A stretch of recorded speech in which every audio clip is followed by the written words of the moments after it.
Hello, my beautiful lovelies. Holy shit, that's a lot of you already. Hello, everybody. Hello. God, there's a lot of people here.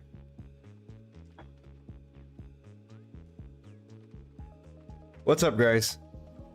We are currently waiting. Oh God, I'm nervous now that I know a lot of you are here. Hello, everybody. You guys are excited, huh? You guys are excited for the man himself, the linguine and lasagna of lore. Don't trust him, he's British. How are you, Kura? I'm doing fine. Thank you so much for asking. No, Kura, I'm here for emotional support. Thank you. Ultra nerds. Hey, hello everybody. Who's excited for lore, huh? Who's excited for lore? God damn. ULTRAKILL is getting the rainbow treatment for me. So yeah, story goes that, you know, I was planning on making a reaction video on the lore of ULTRAKILL that was made by Linguini. And I was like, you know what? I'm gonna go the distance. For you guys.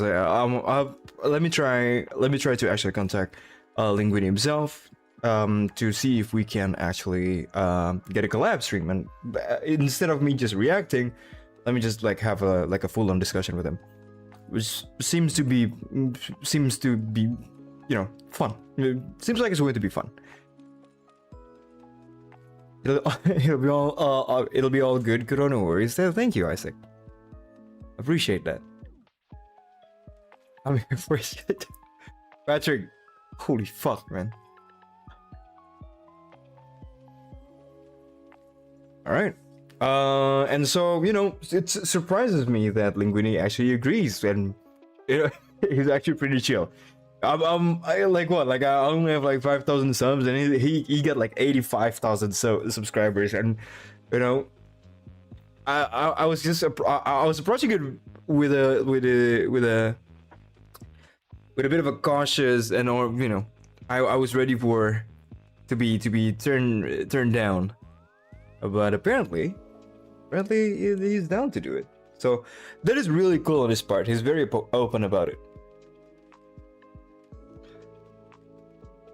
A lore discussion stream is pretty cool compared to a lore reaction stream. Yeah, I know, right? How can I be sure it's actually Linguini and not Matt doing Thunder is so stupid. This is like a triangle of collab of ULTRAKILL. We just got one with Linguini and Brocolite. Now one with Kura and Linguini, and soon with Kura and Brocolite. Yeah, I mean tomorrow, guys, tune in again because we're also doing another stream with Brocolite. The Brocolite will be coaching me, and that stream will be the only stream where you guys can backseat me. All right, backseating is allowed tomorrow, but that's for tomorrow. But yeah, let me see if I can get him on the call. All right, give me a sec. Give me a literal second, guys.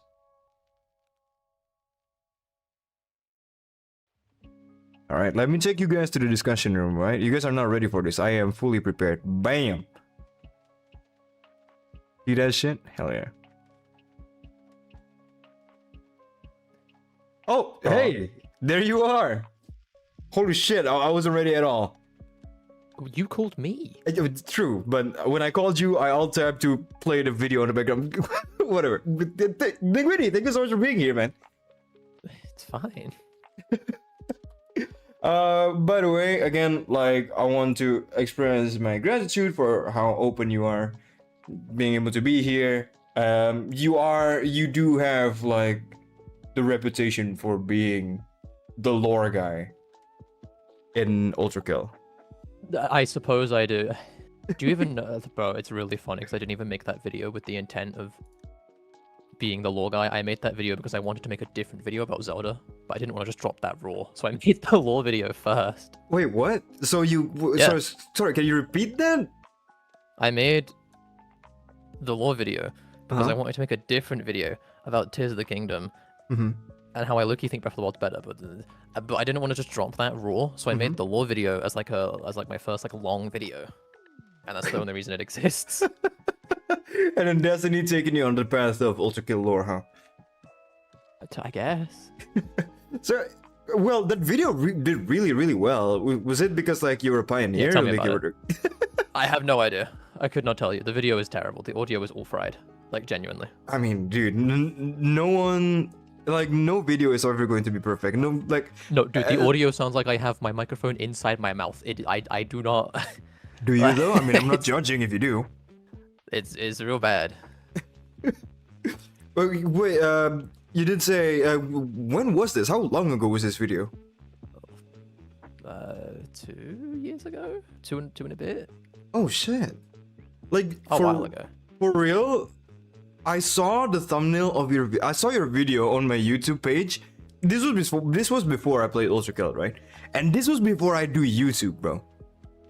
This was before I do like 2 YouTube. years old or something. Yeah, I've only been doing YouTube for a year now, and I really like video game lore, and I think I did watch it for like 10 minutes, and I understand nothing because I don't play the game, and I was like, nah, fuck it, no, I'm not gonna watch it. I mean, I'm also just like notoriously shit at explaining stuff, so I'll try my best. Nah, come on now. If you're notoriously shit at explaining stuff, the video wouldn't have done that well. I couldn't tell you why I did well. I think it's because like usually video game lore videos, people would rather enjoy like a long form videos like yours rather than like little bits and pieces. Yeah. So to have like an actual go-to video that can explain everything and anything about the ULTRAKILL lore, right? And you provided that with your ULTRAKILL lore video. Like, what was the title of the video again? Good question.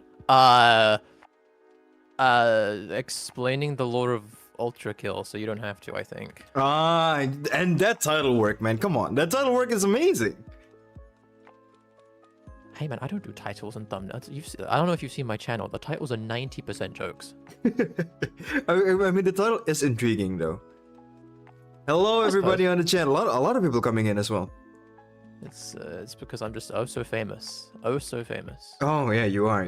Yeah, this is definitely the plan here. This is definitely, it's me to exploit your fame to get it for my own. That's the plan. Hell yeah. Yeah, a lot of people in the chat says that your lore video actually is the reason why people are getting into ULTRAKILL. I do get that like quite a bit, to be fair, which is cool. I do that is cool. Yeah, exactly. It's awesome to be able to get people into the media that inspires that you actually made video about. I know, right? It's crazy. Yeah, being the reason for it. Yeah. When did you actually start playing ULTRAKILL? Like 3 years ago, almost like to the month, I think. And what got you into like thinking of like, you know what, I'll make a lore video? Is the lore actually that cool, or? I mean, I like video game lore. I think I just like it. But I mean, I told you I made the video because I wanted to make a video talking about Tis the Kingdom. yeah, true. Okay, but before that, your expectation was that like you're just going to make that for fun, or? Yeah, that was the whole idea. Was I wanted to talk about Tis the Kingdom, but I didn't want to just put all this effort into a video for it to like shit itself and die. So I was like, oh okay, I'll do something ULTRAKILL related because that will probably do well. Okay. It did. But now you are known as the ULTRAKILL lore guy. Yeah. That is, I guess. Well, how do you feel about that? I don't know if I'm the best source. Really? I'll give you the right idea, but the finer details. So credibility is questionable. Whoa! I didn't. Whoa!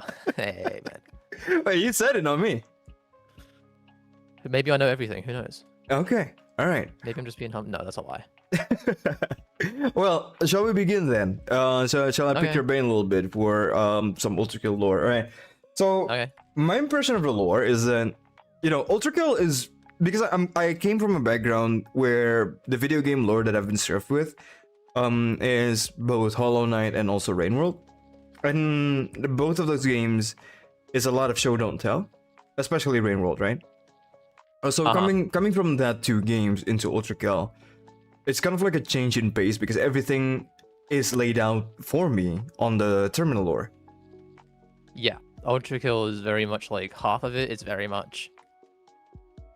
This is what it is. I'm telling you explicitly, and half of it is figure it out. Oh, so there is like some wiggle room of like leave it to the imagination. Some of it is a bit. I know there is there's a channel in the ULTRAKILL Discord server dedicated to trying to figure out all of what the code in the background of the menu screen means, because it means something. Okay. That channel has been there since Revamp came out almost 2 years ago. They still haven't figured it out because it's like the most esoteric thing ever. No one knows what it means.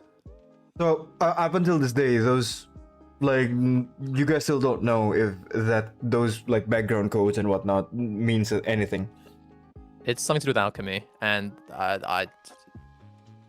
hey man, I don't claim to be an alchemist.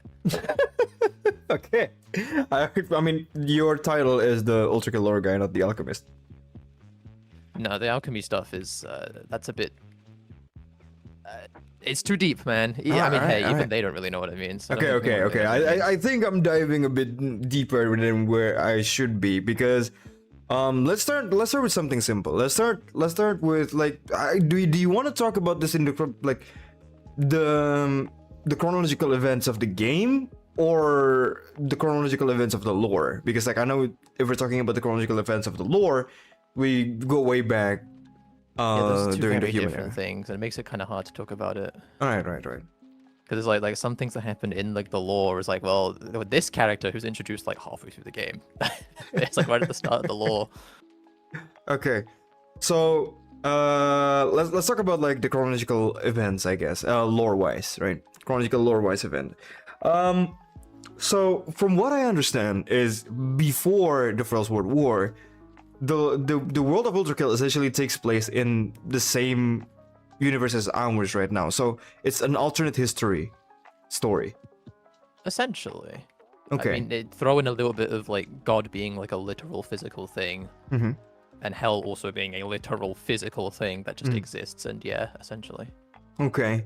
So then would you say does the history alternates between ULTRAKILL Lore and ours? Yeah, World War One. Well, it's not called World War One in ULTRAKILL Lore because there was no World War Two. There's no sequel. In fact, there was never another war. Yeah, okay. So it's called the Final War.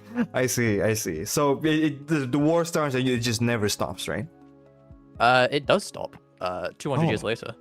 Specifically, I think 198 or something. I don't know, but 200 years.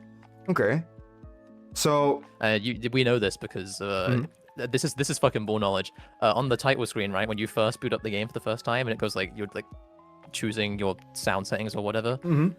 It says like V model something, and it has a date, and the date is like 2112 or something.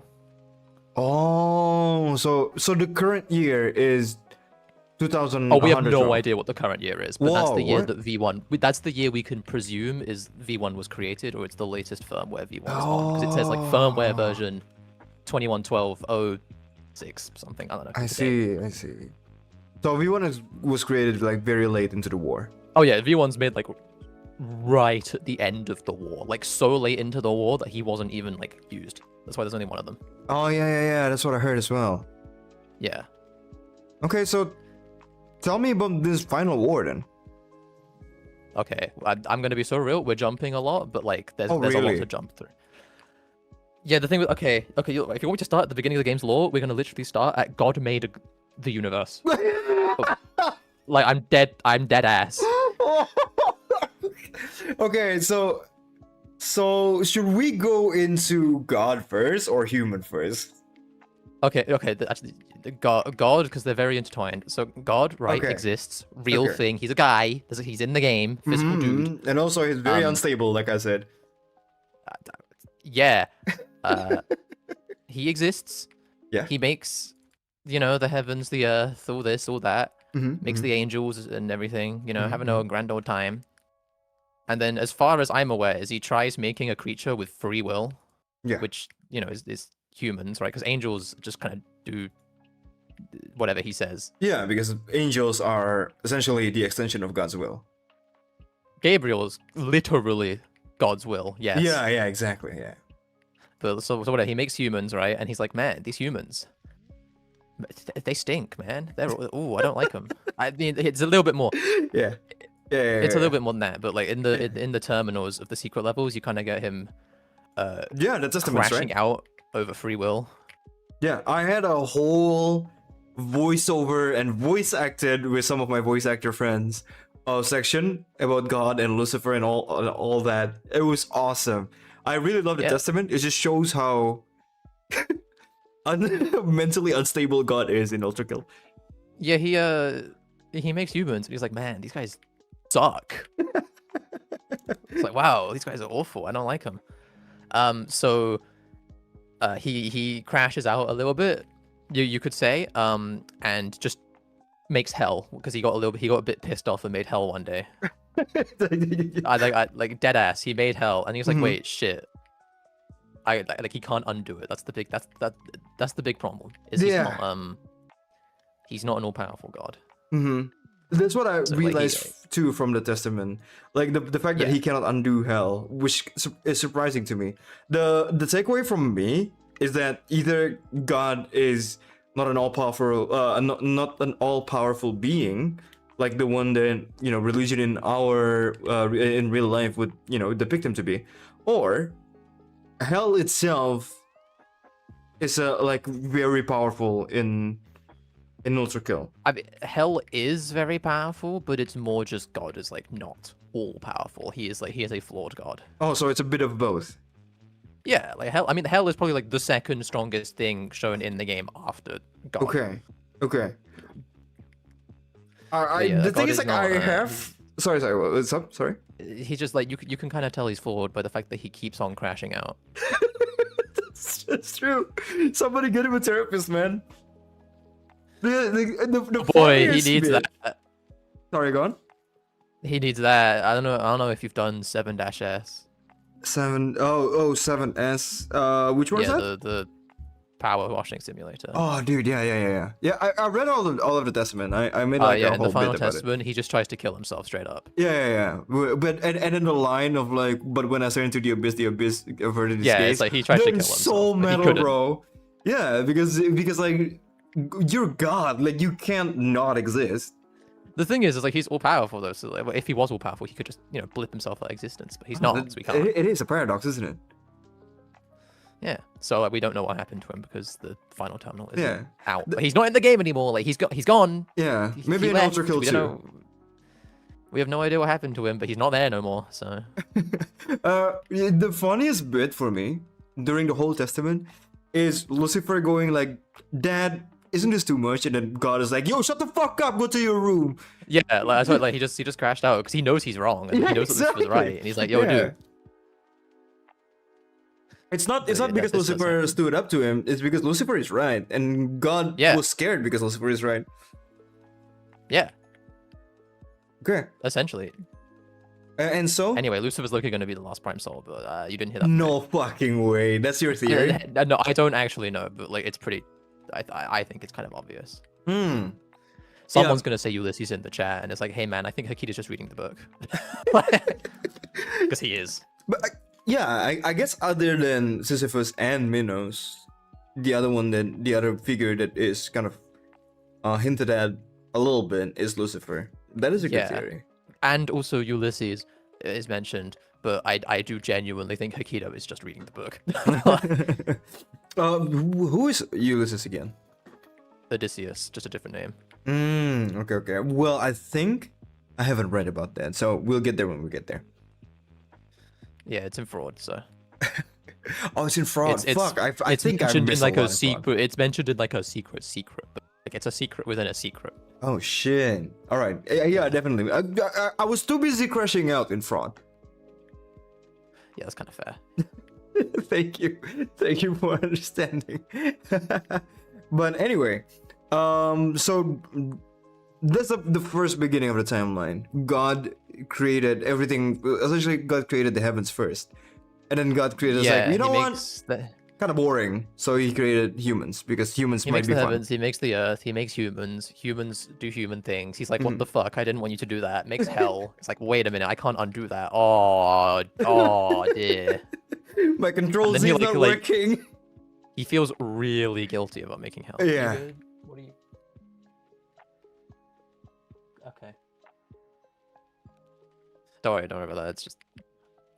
But yeah, he does that, and then he makes hell, and then yeah, and then we skip like 2,000 years or so. Okay, slow down, Linguini. That's how the lore works, man. I mean, okay, it's very much like we don't know like chronological things, but a bunch of stuff does happen in hell before the final war. Okay. A bunch. So But there's no details about like the history of humans or the heavens. From the point there is of. a little bit. Oh really? There's a little bit, not about humans, but there is a little bit about heaven and a little bit about hell. Okay. Can you elaborate on that? So, what starts first? Okay. So God, right? He doesn't like that he made hell, right? He feels bad about it. You know. So he's like, man, I'm gonna try kill myself. He can't, because he's I don't know, man. He just can't. Yeah. So he just leaves one day, and we have no idea why or where or how at all. Disappears. But he's gone. Yeah. He's out of here. So then heaven's like, wait a minute. Like he's gone. Like what do we do now? Oh shit. Like all of heaven is like, oh my god. He's got like, oh my god, and it falls into like complete disarray. And I think it implies somewhere that the only reason a civil war didn't break out in heaven is because the council stepped in to replace God. Now that is actually a huge question of mine. Who the fuck are the councils? Okay, really good question. They made the question even more annoying and fraud because they introduced the archangels, right? So you'd think the council of the archangels. No. Yeah, because I thought like the archangels goes like directly under God, and then who the fuck is the council of like the heaven? I don't know. A bunch of random powerful angels who somehow decided that convinced everyone that they were the will of God, including the archangels, and they have power over the archangels somehow. Yeah, because like, what do you call it? Good question. Good. There's no answer. Good question. No answer. There is no answer. We don't know how that happened. Oh shit. You're right. Why is Gabriel subservient to the council? Exactly right. And why is the council? Why does the council have power, like control over God's flame or God's light? They have control over God's light. We don't really know what God's light is or how they have control. All we know is without it, Gabriel's gonna die. Yeah, because that's what's connecting God with my understanding of the archangels is that God is like the main internet service, and then the archangels are just the routers sprout around the house. I guess, yeah, they're God's like #1 dudes. Yeah, like every archangel is connected to God, and so if God is gone, the internet is gone, the Wi-Fi is out, right? Every router don't have any internet left if God is gone, and somehow the Council of Heaven have control of this. Like how? Don't know. It never says. Okay. It just says the council formed and they now have control, and it kept heaven in order, and they became like an oppressive like regime essentially. Okay. Well, I guess while we're on the topic of angels, who the fuck is Power then? Power. Okay. In heaven, there's 3 different types of angels, right? You got the archangels. You've got greater angels, which are they are angels, and then you have lesser angels, which are humans who have died and became angels. Okay, so they're not made in heaven. No, but greater angels are made in heaven, and a bunch of them choose to follow different archangels, right? So like you have versions of powers for Michael and Phanuel and all sorts, right? Yeah. The powers are just the ones who follow Gabriel. Yeah, fucking banger design. The archangels on the tapestry, they all look so fucking dope. Oh yeah, that is cool. I think like there's another like interesting little tidbit is when when God was around, all of the angels wear like modest clothing and stuff. Yeah. And without God being around, they kind of get more like vain and like they start wearing like just fancy stuff because they can. Because Dad's not But around. Gabriel like maintains wearing his simple clothing, and so do the powers, even though the powers did maintain Gabriel's style of like simpler clothing. Except over time, they slowly started being like, well, I like cool things too. Actually. Yeah. I've heard of this. It's a cool little tidbit that's in the terminal. And that is, I guess, that is caused by the absence of God. Yeah. The removal of modesty from the angels. Yeah, they slowly just start becoming more vain. Holiday Girl said the angel starts to dress like sluts. I don't think they did that one.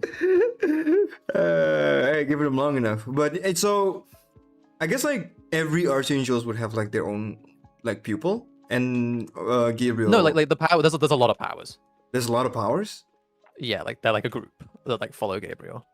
Okay, so yeah, so the powers are essentially the followers of Gabriel, but does any other archangels have their own like following? It's like implied that they all have their own. Ah, I see. But like we don't ever see any of them. It's At like least not they're yet. backup I doubt we dancers. ever will. I see. But yeah. Sorry. One water fountain in the chat says make a wish, Kuroboy. You know what surprised me about the community? A lot of the people on like the platform, like YouTube or Twitch, their name is very dedicated to ULTRAKILL. Like, who the fuck named himself one water fountain? It's the Lapis, man. Yeah, I appreciate it though. So sometimes when I'm streaming, Gabriel would show up on my chat, which is surprising. That's pretty common. It's pretty common. All right, Gabriel goes around. Okay. After I guess like that's my question not answered about the council because apparently there's nothing about them. There's literally that one painting and like a little bit of flavor text, and that's it. The council, yeah. Okay, let's There's essentially Yeah, everything you see in those two cutscenes. That's all you get. I'm gonna be so real. That's mostly all you get. The only extra little tidbit we know is they were like a little bit oppressive and ruled with an iron fist. Like making sure what they assumed is God's like will was followed. Okay, but from their own vision. Well, for what I can see, well, except for the Lucifer bit, God seems to be pretty gentle. I mean, Gabriel is favorite. Ah, true. Yeah, true. I guess he's going through a phase. He's going through a phase. Yeah, can we both agree that Gabriel is Daddy's favorite son? Lucifer was actually. Oh my God! Oh yeah. Speaking of, the tapestry that was ripped out. Yeah, that's Lucifer. No fucking way. I mean, like I would be surprised if it's who else would it be? Let's be sure. Yeah. True. That's my assumption as well. But I'm just surprised that you confirm it that easily. Who else? Literally, who else? V2? I don't know. Why would V2 be in heaven? Yeah, my guess would also be like Lucifer, especially with the addition of like the Testament, right? It just kind of confirms it. Essentially. I mean, like, he's the only other archangel you could think of. I mean, maybe there's more you can think of. I don't know. I can't. I mean, if we're going by the source material, Phanuel is not the original three angels. In the... Hey, man, I don't know Bible lore. Dude, I'm not. I don't as well. Like, I assume you would. Because, like... Oh, I don't know Bible lore. Okay, but...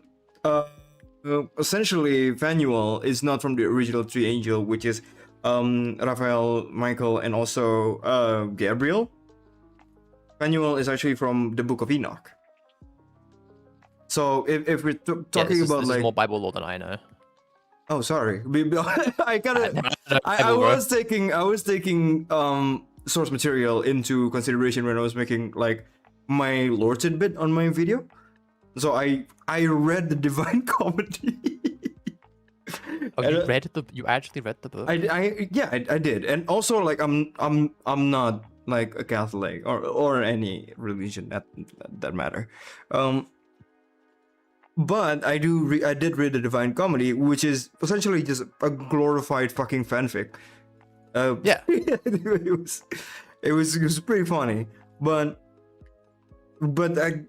going into it, like the archangels that was depicted, not in this is not the Divine Comedy, but this is like the Bible itself. Like the archangels that are depicted is like Michael, Raphael, and also Gabriel. Phanuel, as I look, Phanuel came from the Book of Enoch. So if we're taking like this inspiration, like source material for the inspiration of ULTRAKILL, then I would say ULTRAKILL is very loosely based on the Divine Comedy. Yeah, I know. But I think if we're talking about source material, Divine Comedy is like the main inspiration, and like the layer is formed as such. They're depicted as such. I think Hakita really take like a loose depiction of the layers of hell in Divine Comedy. Yeah. So like, it's like, not like as landmarks and stuff. Yeah. It's the representation sometimes is not even catering to what the layers of hell are in Divine Comedy. Some people in the comments would like to kind of tell me that, oh yeah, it actually is this and this that cause it to represent the layers of hell in Divine Comedy. And in like the Dante's Inferno. And I'm like, okay, but I can see that, but it is kind of reaching if you say that Hakita takes that as the source material of inspiration for that layer. Sometimes I feel like Hakita just made the layer to have fun. Yeah, like there's like a couple of landmarks you can say, but only if you're looking for them. Yeah. So I guess like there are some other archangels. Like again, I don't do religious study. But from what I know, outside of those three, Phanuel and Lucifer is not. Like Phanuel is not in the Bible. I don't know about Lucifer though. Hey man, that's literally Satan. So like, I'm pretty sure he's there somewhere.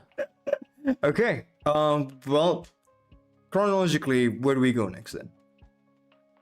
Okay, so right, heaven in chaos, right? Mm-hmm. It's gonna be really. You're gonna get annoyed by this. After God leaves, but before the Council of Heaven come into a thing, right? We don't know how long that time was, but it's presumably a reasonably long time. Yeah. People in hell start to realize, oh wait a minute, all of the angels are like leaving and going back to hell, and like no one's actually punishing us down here. So then they kind of like, some of them start realizing, wait, we can like not suffer forever down here. And then you end up, that's how you get with the city of Lost. You have like Minos, who is the he was like, what, judge of hell? Yeah. And he was like, man, why is being lustful like a sin? You know, why is loving, you know, why is loving one another a sin? So he's like, okay, I'm gonna turn lust into a nice city because I think they didn't do anything wrong. So they turn lust into a nice city. They get water from Wrath, which is kind of funny. Water from Wrath? Yeah, 5-1. Like, you go through like, the water treatment yeah. facility, which I think is just kind of funny. Uh-huh. So they do all that, right? And Lust becomes this nice little city with Minos as the king. Yeah. Is that what they call the Last Renaissance? Yeah. Okay. Yeah, that's what that is. And then at the same time, Sisyphus is like in greed, right? And he's like, wait a minute. He comes to he comes to like the same realization of like all the angels are gone. Everything's like chaos up there. Why do we need to suffer anymore? But he takes a slightly different approach. Yeah. And just decides, fuck it. I'm going to go to war with heaven. Yeah, right, Sisyphus is kind of crazy like that. Like, I mean, like the idea is like, you know, we can free ourselves from oppression, but like, good luck, Lamau. So, Gabriel, right? When heaven get their shit back together, Gabriel goes down and stops both of them, right? He kills Minos, even though Minos literally was like, Gabriel, dude, like, let's talk about this, dude. Like, we're not doing nothing. And Gabriel just kills Minos. Oh, dude, that's the saddest thing. I'm actually pretty sad about that when I read that. Because Minos sounds like he's a sound leader and like more of a diplomat than he is a warrior, you know? He's a pretty chill guy, and then Gabriel's just kind of like a dick. Yeah. Gabriel and then is blinded. Sisyphus like has this whole like insurrection he started, and then Gabriel goes down and like fights him and just like beheads Sisyphus. Yeah. Sisyphus And then lore everyone is kind else. of metal. The fact that he knows he's fighting a losing war, yet he's still fighting for the sake of just giving a fight. Kind of. It's a little bit like he knew he probably wouldn't win, but he was like, eh, we could try anyway. Like, you know. I like then he that. loses. Yeah, like what does the terminal say? It's like a full smile on his face, even though he's knowing full well he's going to lose. Yeah, something like that. I haven't read it in a while, but it's something along those lines. So those are the that'll uprising go in down. hell. Yeah. Yeah. Maybe there'll be a third one with the who knows, but I doubt it. But, Oh. so that all happens in hell, right? And then order is restored in heaven, quote unquote order. And With their the souls council got being set trapped up. in this like the prime sanctums. Oh yeah, Minos and Sisyphus are like, because they have like so much like notoriety. It's kind of weird, like it's very wishy-washy with how it's said, but it's like because they're like big figures and like they got like so much like so much notoriety and so much like will. It's like Sure, they yeah. turn into like they you know they die, they're dead, right? And but they turn into a prime soul, right? Their soul like it says fuck it, I want to keep going, kind of. It's a bit more complicated than that, but whatever. So they do that, and then the heaven imprisons them in the flesh prison and the flesh panopticon. To like, because they're like a little bit scared of those prime souls because of how powerful they are. Yeah. And they are powerful. I mean, even in the game, right? Holy shit. How many? Okay, They're pretty strong. a little bit of intermezzo. How many attempts did it take you to beat Minos? Not, I mean, it was like 2.5, 3 years ago, but not too many. Oh my god, I was playing. The first time I fought Minos, the difficulty was I was on violent difficulty, right? It's not even brutal. It took me 299 attempt. No, 300 attempt. 299 death. I mean, that's pretty standard. I mean, it didn't take me that long, but that's like pretty standard. Oh, I no think, especially if fucking you're not way. violent. No fucking way. It was hard. It's a hard fight. It is genuinely, but it's not hard in a frustrating way. He's actually really fun to fight. Yeah, they're the best bosses in the game. It is the boss game, the best boss in the game. Fuck, Well, I can't speak. Sisyphus is better, but Minos is a. Whoa, he's up there. really? I like Minos I better. like Sisyphus more. Really? You get to parry him more.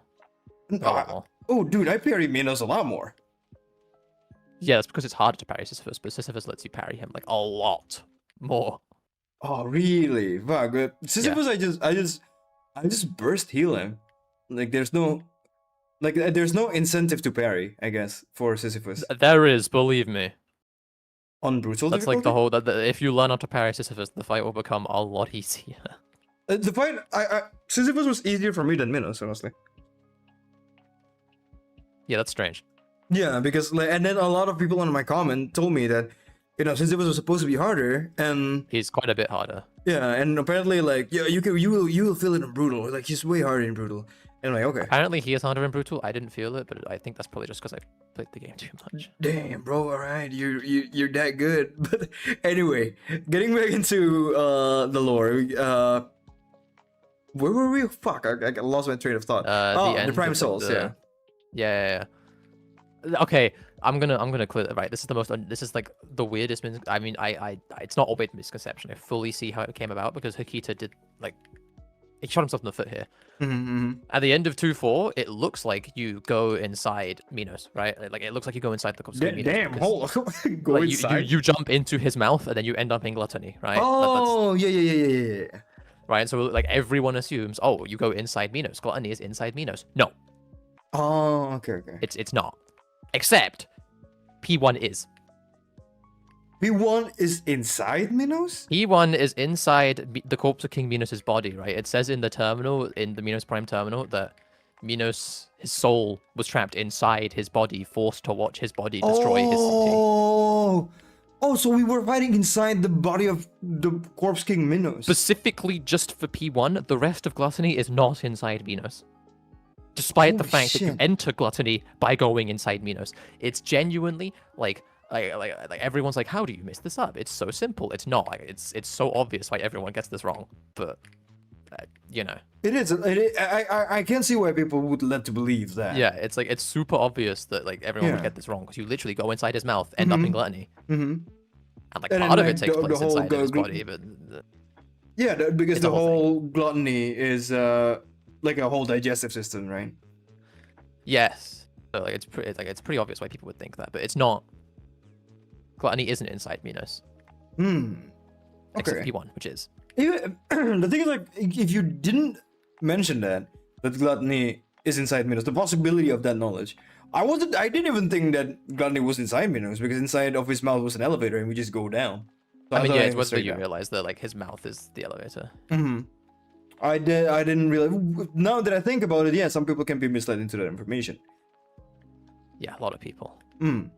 But going to P1 was going through gluttony through the P door and then to like Yes, this. and then you end up inside Minos. Yes, Ah, it's weird. because hell is non-Euclidean. Like I don't know if you know. Oh yeah. And Yeah. it's like best presented in Fraud, which is awesome level design. A lot of people hated it. I like it. What I don't like about Fraud is just A3, this integration loop. I have opinions about how they use portals, which I won't get into here. What are Okay. you laughing for? What are you laughing for? You certainly have opinions. I have on opinions. I have portals. opinions. But yeah, I don't know. It's non-Euclidean, so like you enter through that door, you leave Yeah, through yeah. this door. It's a whole thing. Okay. So go on. After the Prime Souls, what's next? Okay, so like the Prime Soul, they're chilling in hell, right? And then Gabriel takes over Minos' job as the judge of hell. Yeah. Which is where like he looks at the souls and sends people, you know, here, there, and wherever, everywhere. And then we have a huge time. We have no idea how long the time gap between that and Yeah. we have no idea how long ago any of this took place. Like we have literally no idea. Yeah. Like this could have taken place like 2 years ago. It could have taken place 3,000 years ago. You know, we have literally no idea. But this is just before the war, right? This is all just like we don't even know if this is like pre-humanity. I mean, no, it's post-humanity. But we don't know like how early in humanity this is. Like we have no idea. But since we touched on Gabriel being the judge of hell, there's one thing that interests me, which is the ferryman. The ferryman seems to have like a really close-knit connection with Gabriel. Like Gabriel is like He personally likes choose to- Gabriel because the cloth that they're wearing like was like given to the first ferryman by Gabriel. Okay. And they hold Gabriel in like super high regard, and he's like you know in the 8-3 like ship, Gabriel's telling the ferryman like don't be afraid. It's like you know like there's goodness in you. Given enough work, Okay. you might like he's like giving the ferryman like false hope that he might just get out of hell one day if he does like his job. Okay. Like it's meant to show like Gabriel's good side that like he does like kind of feel bad for the humans. He does. I at do least the think as ferryman. well too. I do think that Gabriel at like to its core, I think Gabriel is like a good soul. He's just doing what he thinks is like he's doing what he thinks is right. Like he thinks like the humans in hell have messed up, and this is like you know this is what God was doing. Like okay, you do this and you'll be forgiven. I mean, it doesn't like say that anywhere. Like I'm just like assuming. Yeah, it's more on like character study, I guess. Like you kind of realize it throughout when you're playing the game through the dialogue and whatnot.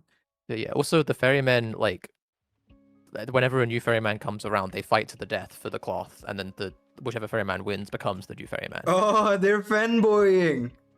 Yeah, but like it's shown in like the start of 8-3 with like a little statue. Yeah. Not 8-3, 5-3 with a little statue. Yeah, with them fighting. A lot of people are mad because I think I missed the statue, or because it was during the level. It's quite easy to miss. A lot of the stuff in the game is very easy to miss.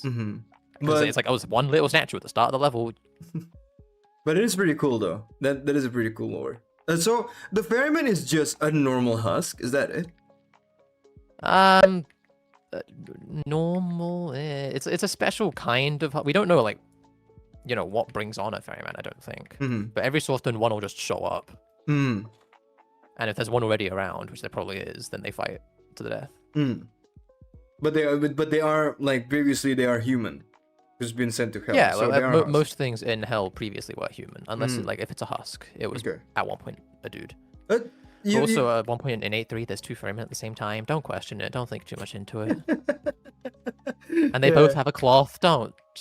It's a whole thing. I mean, in B2 as well.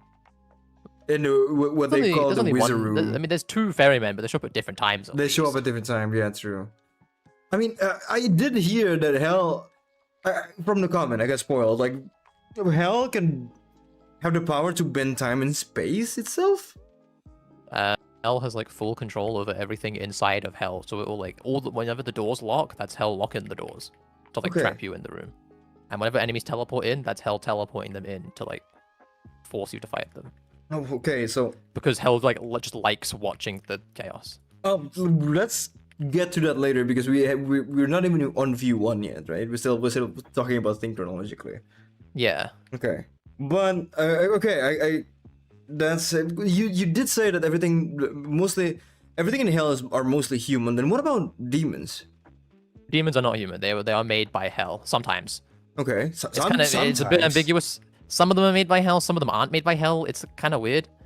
Like Leviathan. Leviathan and Gurion were made by Hell. But like, was Cerberus made by Hell? I don't actually know.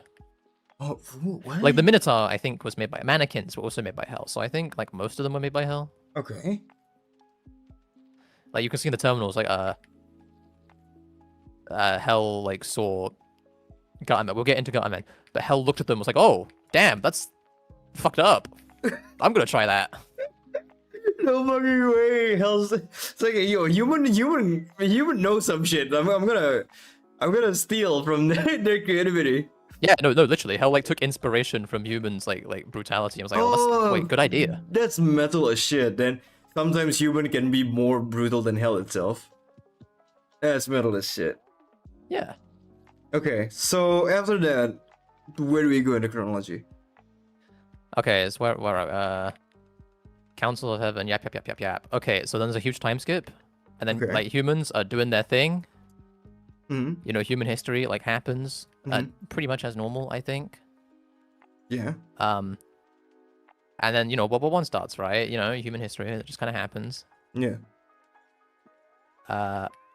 And then at some point during World War One, they discover like energy-based weapons, right? Like your piercer, right? It's an energy-based weapon. Oh, wait. So none of the weapons in ULTRAKILL are really bullet-based. Ballistics? None of them are ballistics.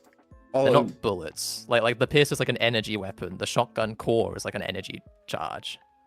Yeah, but a lot of them are ballistic still. Like the nail gun, and launching nail, that counts as ballistic. The nail gun is okay. The way the nail gun works is it takes iron out of the blood that powers V1 to create iron nails. No fucking way. Yeah, or like, well, just iron out, maybe not the blood, obviously, but like it takes iron out of blood to make iron nails. How do they make the silver nails? Don't ask. I don't know, but there's silver nails. Wait, there's the blue variant of the nail gun shoots silver nails, which do more damage to angel enemies. Oh, I didn't know that. Holy shit. Yeah, they do, which is cool. But the iron one at least is made from the blood. As far as I'm pretty sure that's in the terminal somewhere. Oh. I'm not Mandela affecting that one. I'm checking that right now. I'm not Mandela affecting that. I'm pretty sure. Go ahead. But holy shit, that's metal as shit. But still, even though it's taken out of like blood and the iron from blood content, it's still a ballistic weapon if you shoot a material object at something. I mean, yeah, but like the idea is like most of the weapons are like energy based. Okay. Because in World War One they like discover like energy based weapons, and then they give that to all the soldiers, and it's like, okay, now you got energy based weapons, and then very quickly they discover, oh shit, we can power robots with blood. Okay, hold on. I feel like we're going past through like the advancement. I mean, this is essentially like this is low-key just kind of how it is. No fucking. Attractor nail gun. I swear it says this. Where does it say this? Am I tweaking? I swear it says this somewhere. Okay. You go on. I'm low-key just like digging through the yeah, no problem. Okay, so but at some point before the discovery of this energy weapon, like humans do use ballistic weapons, like they're normal M1 Garand, and like they're mostly in a gun, right? Yeah, it's bolt actions. 111. Yeah, but where the fuck does this discovery of hell, not hell, probably hell energy, but energy weapon comes from? I don't remember. Hang on, wait. I've low-key pulled up the nail guns like I've low-key pulled up the nail guns wiki. Mhm. Bullet guns were largely abandoned after the invention of infinite ammo as like electric weapons and like heat weapons and shit, like the rail cannon and stuff. Holy, okay. Right, it's like they replace because like large scale war, bullets are expensive. Wait a Huh. minute, we can just use electricity and heat and stuff. Okay. That's advanced as shit. Yeah, they get like really. We don't really know how they become so advanced, but they do. Saud said, "Good, are you plan on buying an ultra kill body pillow?" Well, I'm The gonna. nail guns generate their projectiles from iron harvested from whatever particulates able, usually the blood the V1 could. Yeah. Oh my god, I that's wasn't tweaking. that's so metal, bro. That is so metal. So it draws the blood from V1. Yeah, essentially. Oh god damn, that's insane. But Linguini, I'm gonna ask you, do you have an ultra kill body pillow? no, Why not? absolutely not. Why? Because that's weird. Real? Nah, dude, nah, you're tweaking. I want one of Minos Prime. I don't know about you, but I'm getting that. Hey man, you do you, man. Wow. All right. I see. But I'm getting myself a Minos body pillow. Hey man, go crazy. Yeah, I will. You don't need to tell me twice, but anyway. Anyway, before that, what sparks this invention of energy weapon? Money. What? Yeah, bullets are expensive. Oh, so they just like what? Go green? It's like Yeah. renewable energy, essentially. Bullets are expensive. We're fighting a huge war here. Ah, true. We don't want to be using a bunch of bullets. It's like a never-ending war. That's true.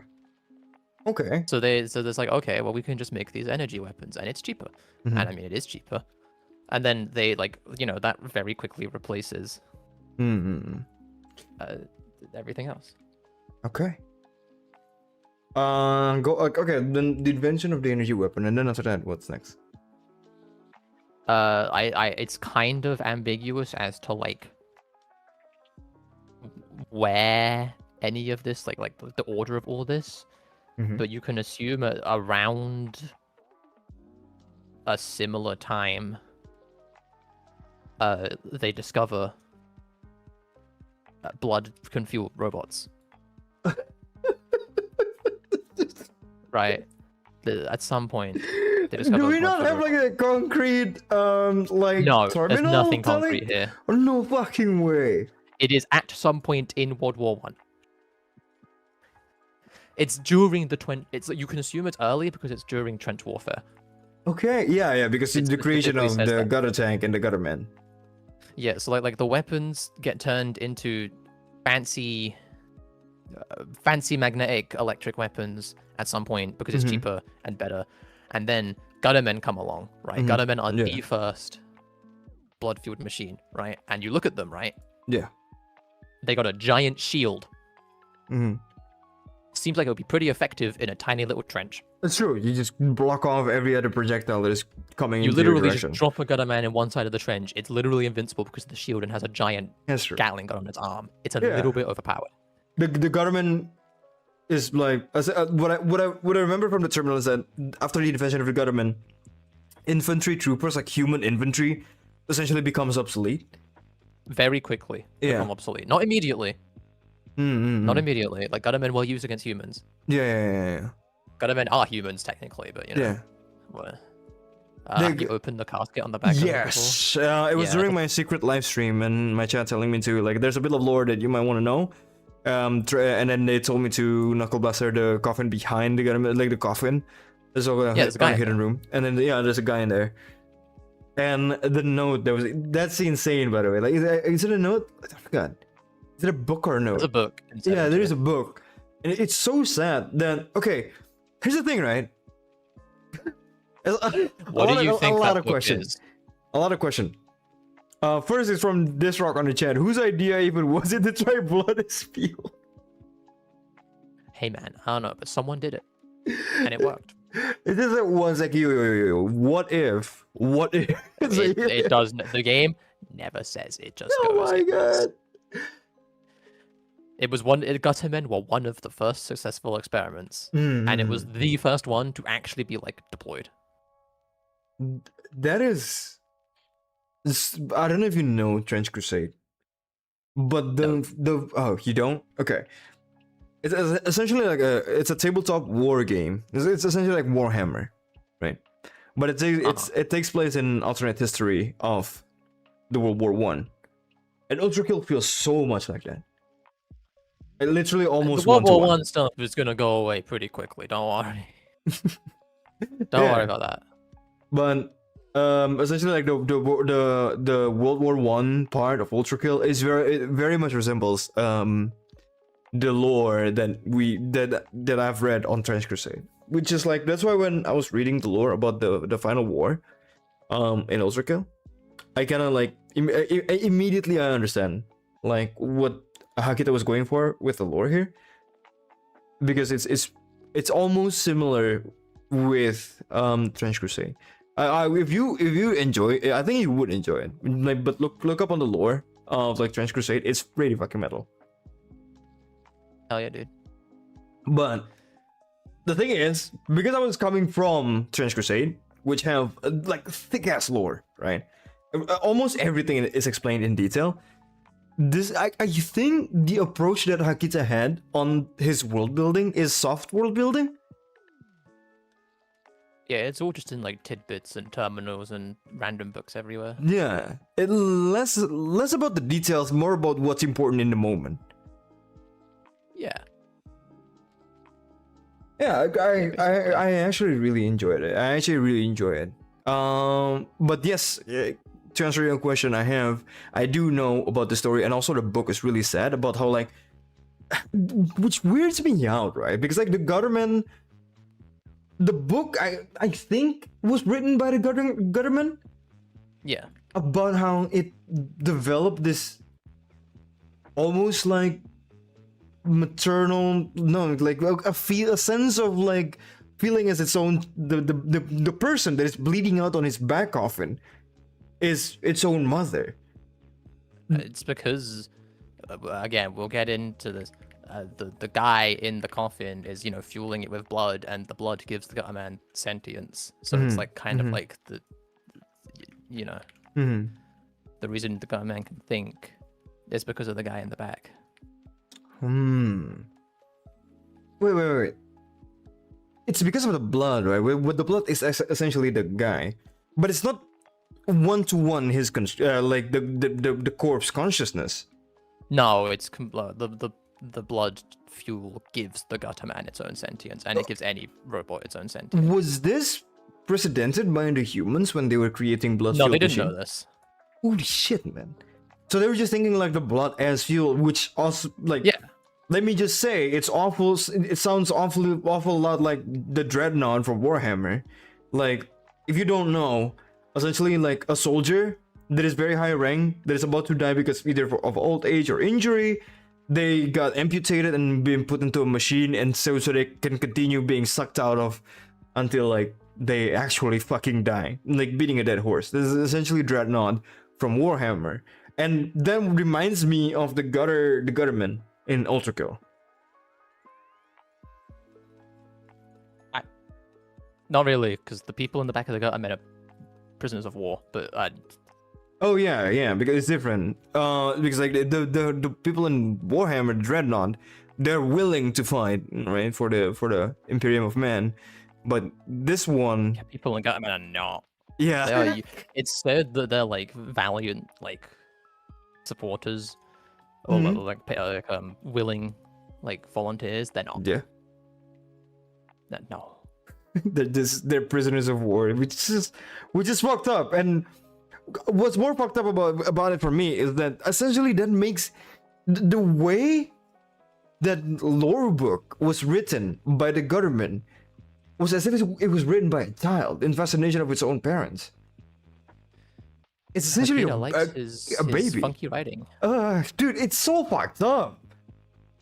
Like this warped sense of love that the Gutterman have developed to its quote-unquote parent, which is a suffering human on the coffin on its back.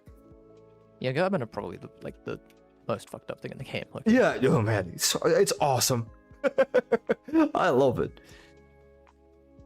But yeah, go on after that. So the blood fueled machine, and let me guess, you also have it was also not explained how human come to discover this. no idea. It just did one day. Okay. So But anyway, they humans make the discover Gutterman, blood. right? Okay. Gutterman's it's pretty successful. It's pretty good at its job. Mm-hmm. So then, war being war, right? The next person goes along and like, right, we need to, beat the Gutterman. We need to do something about this. Mm-hmm. So then they make the Gutter Tank. My bane of existence. So the Gutter Tank is made as a direct response to the Gutter Man to Mm-hmm. counter the Gutter Man. Mm-hmm. And then, though, like at this point, right, like it's cooked. Okay. Right, like they took the last step. Mm-hmm. So they make the Gutter Tank, right, and now suddenly you've got a Gutter Man running around, a Gutter Tank running around. Okay. Well, now you got to make something to beat a Gutter Tank, right? Mm-hmm. So they make the next machine to beat the Gutter Tank, and then they make a machine to beat the machine that beats the Gutter Tank. And humans, right, like low-key soldiers, they're completely useless at this point. Mm-hmm. Yeah, Like inventory becomes at some point obsolete. in this, they just stop using humans. Mm. Or they mostly stop using, or humans just kind of become irrelevant, even if they're still used. Mm. So then the war just kind of descends into an infinite unstoppable arms race of, oh, we need to make a machine to beat this machine. We need to make a machine to beat that machine. And then they make better and better and better and better machines. Yeah. Until they eventually reach the Earth Mover. Okay. Like I don't know how how far into the war the Earth Mover is. Mm-hmm. It's around at the end of the war, because obviously it's the thing that ultimately ends the war, but Mm-hmm. The Earth we don't Mover. actually know how long the Earth was running around with these things. Mhm. So these things, they're running around, right? And they're so huge that blood isn't enough to power them. Oh my god. Yeah, I mean they are the time, like they have a whole town on their back. That comes a little bit later. So okay, basically, right? Mm-hmm. Earth movers are too big, right? They're Yeah. huge. They're big. They're big motherfuckers. Yeah, they are. So the blood power isn't enough. So they also use solar power to power themselves. Holy shit. What is it, Tesla? A little bit, except actually. So anyway, they use solar power, right, as well as blood power. Mm-hmm. Bit of a problem. Yeah. Because they have a habit of causing a lot of destruction, Yes. like a lot of destruction. Yeah. Hence their name. With the giant, cannons and everything. Mm-hmm. So, you have enough. Eventually, the war just kind of devolves into Earth movers fighting Earth movers. Oh, because like With that's the the rest of ultimate the- weapon from both sides. Yeah, and then the rest of the machines are just kind of like on the backs of the Earth movers, because those are like, that's the new front line essentially. Mm. And the Earth movers are like in like an infinite stalemate, because they can't really do much to each other. Really? So they're they're destroying everything, right? The surface becomes completely uninhabitable because they've just destroyed everything. Because of the Earth Mover. Yeah, they're everything. It's just it's all gone. It's cooked. Mm-hmm. So then the humans are like, well, shit. The only safe place from an Earth mover is an Earth mover. Oh yeah, I read about this book in Fraud. Yeah. Yeah, the mirror I mentioned before, the Mirror Reaper. Yeah, the only safe place from an Earth mover is an Earth mover. Mm-hmm. So all of humanity, or whatever's left of humanity, it's not Okay. much. They start living on the backs of Earth movers. Mm-hmm. And that's why like all like the houses and stuff. Are on Yeah, there. you have like a whole settlement on the back of an Earth Mover. Yeah, because that was the only safe place. So the From back of so it was not designed to have a settlement like that. No. They were That was put there. refugee of wars. Yeah, those are like the last survivors of humanity. Yeah. Holy shit. Okay, So so like humanity, yeah, the lost people go onto the back of the Earth movers because it's the only safe space. like the lore book is like Earth Mover trying to contact another Earth Mover, so essentially those are like the survivor of the final war. Yeah, the final survivors of the war are on the backs of Earth movers. Okay. And, like, they're like stuck there basically. Okay. And so, you know, the Earth movers, they're chilling, right? They're doing their thing. They're destroying everything. I don't think that counts as chilling. Yeah, remember when I said they need solar power? Yeah, that'll be important later. And by later, I mean now. Okay. Because, you know, all of like the soot and the stuff that they blow up into the atmosphere from, like, you know, destroying everything blocks out the sun. What? Sorry? Yeah, because they destroy so much, like they just blot out the sun completely. Because of what, the destruction of environment caused? Yeah. Cause it like what? Like pollution? Yeah. Holy shit! Like it's so polluted, like there is no sun no more, and it's called the long night. Because it's a night that never ended. Holy shit! Yeah, and like that is the final stage of the war. Okay. And so, you know, like there's this long night, right? It's the last stage of the war. It's the last stage of the war for a reason. No sun no more. No Earth mover no more. Okay. Yeah, they can't power themselves. Yeah, because they cannot only be powered by just blood. They need sun, as the sun as well, right? But there's no sun. So they all slowly start shutting down. Okay. Like all of them, they just start shutting down one by one, you know. And over enough time, they all just stop. Okay. There's you know, there's no sun no more. They can't fight. They can't power. And then, you know, without like the Earth mover, like the war had become like entirely reliant on the Earth movers.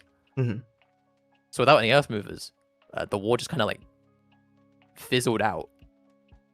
Yeah, because the essentially like the pioneer or like the spearhead of the war has been taken out. Yeah, like the war was basically made around Earth movers at that point, so it just stopped. It just slowly fizzled out. Okay. Can we circle back a little bit? I do have a question though. So God is disappointed in human. Is it because of the final war, or is it? Oh no, God's long gone by the time the final war happens. Oh really? Yeah, like he's gone yonks before. Holy shit! If only he can see us now. Yeah, I don't think he'd be so happy about it. Exactly. So he's long gone even before the final war. Yeah. Oh, I thought he was depressed because of the final war. No. Oh shit.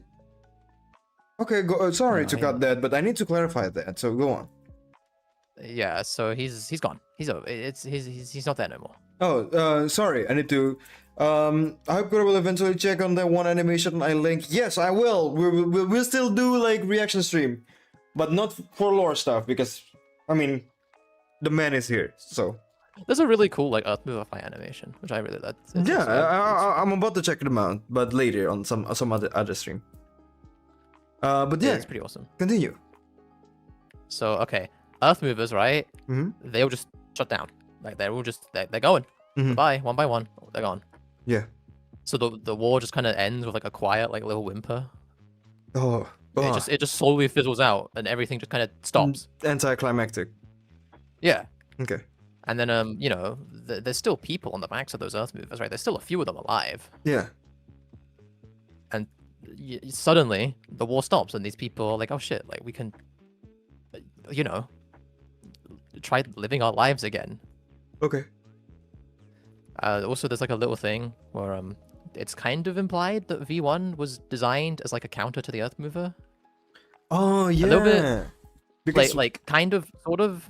It's kind of ambiguous. Is V1 because the lore that I read is that V1 was created to stop the war, but since after V1 creation, and I guess because after the long night, the war stopped. I don't think V1 wasn't made to stop the war. It was just the next evolution of the war. Oh really? So like the Earth movers were made right. You can't go bigger than. I mean, you could go bigger, but like, there's no point in going bigger than an Earth mover, right? Yeah, true. So the war is now on the backs of these Earth movers, right? So V1's developed as like a machine that can just keep healing it. It's meant to be like a machine that can just keep on healing itself with like a very thin armor plate that just absorbs blood. So it doesn't need like a blood source, right? It can just keep going. Yeah. It's kind of implied that this was meant to be like not the thing to kill the Earth movers, but like just like the next step in the war. Yeah. It's like the logical evolution process of the war is to Yeah, it's like people will go like, oh, V1 V1 was meant to kill the Earth Mover, but then like if you think about it, it's like the only reason V1 could beat the Earth Mover in game is because it was held down and couldn't fucking move. That's true. But also, I mean, to be fair, if V1 ever made it, don't get me wrong, but like, yeah, is it V1 that is dangerous? strong. I think I do like from my side, I do believe that V1 is dangerous because the theme that I like about the whatchamacallit, the fight between Gabriel and V1 is God's perfect creation versus human perfect creation. Like I think V1 is the pinnacle of human brutality. It's That's the what I like to pinnacle believe. of the final war, but it's also kind of debatable whether like the final was a little bit weird with the wording because there's a book that says like a machine was built to fuel the machine to make the. It's like it's basically implying that like at some point humans stopped making the machines and a machine made the machines. No, yeah, machine made themselves, kinda, right? Which kind of makes sense a little bit, Mm-hmm. but also it's also kind of implied that like the reason it's kind of silly, Mm-hmm. and I don't think Hakita had this in mind when he was like, I don't think at the final were in mind when he was building the game, because the reason V1 never like V1 was made, and then the final war ends, so V1 remained a prototype, Mm-hmm. and then the guys who made V1 was like, shit, that was really expensive to make, and now we can't sell it, so they made V2 Mm-hmm. to try making some money back. And V2 is supposed to be a peacekeeper, right? Because V2, V2 was meant to be in the new piece, which we'll get to that.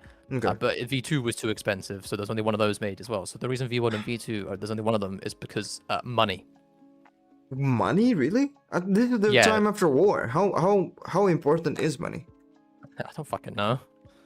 It's just kind of, I don't know, it's just kind of silly. But like that's the reason there's only one of them. Money. Hmm. But But but I thought it would be like because it's really at the end of the final war and the resources is stretched thin, they can't afford to really make another V1. And also, well, there was no reason to make a V1 once the war ended, right? There was no need. So they took like the design of V1, changed it a bit, and made V2. mm-hmm. The V2 was too expensive, so no one bought it. I see. Like a peacekeeper Which is just kind of design. funny. Okay, Yeah. okay. I see. Which is kind of funny. Okay. So yeah, V1 was like the last machine at the war. It's implied. I do, yeah. Well, last machine of the war, but not the last machine because V2 V2 No, did like exist. drones were made after V1. Drones? Yeah, they're made in the new piece. The fucking purple head ball. The Yes. fuck. Those are like new piece, like peacekeeping drones. Oh, so not all machines were created during the era of war. Not all of them, but the technology is all final war technology. Yeah. So anyway, the war ends, right? Yeah. And they go to like the new piece, right? And like everything's cooked essentially, right? Like, would you believe? Everything's cooked. There's like no resources. You know, it takes a little while for the long night to end, and humans are like stuck on the backs of the Earth movers for a while. And so they use like the blood technology, right? Because they still have this technology, but there isn't a ton of blood to go around because there aren't that many people left. Yeah, exactly. So they have to be like very scarce with their use of blood tech. So a couple of like people on the backs of a few Earth movers like use the Earth mover technology because the Earth movers have like a device to track other Earth movers. Oh So yeah. they could, know where to fight stuff. Fucking snipe them. Yeah, just like find out where they are. So they use that device to find other like defunct Earth movers. Okay. Because they assume, well, if there's people on the back of our Earth mover, there's probably people on the back of the other Earth movers. True. Which they're not wrong about. Yeah. It's kind of like the So they Dark start, Forest like- theory. Yeah, they start like linking up with like, a bunch of other communities. Oh, I see. In a friendly manner. I thought they were going to attack them. Yeah.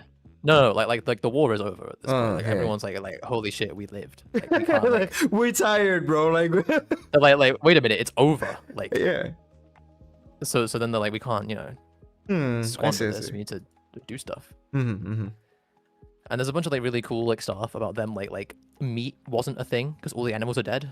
Yeah. So then they managed to like reverse engineer a sheep, like a cow and a What pig. the fuck? Where did this come from? It's in one of the fraud books. No They managed to fucking like way.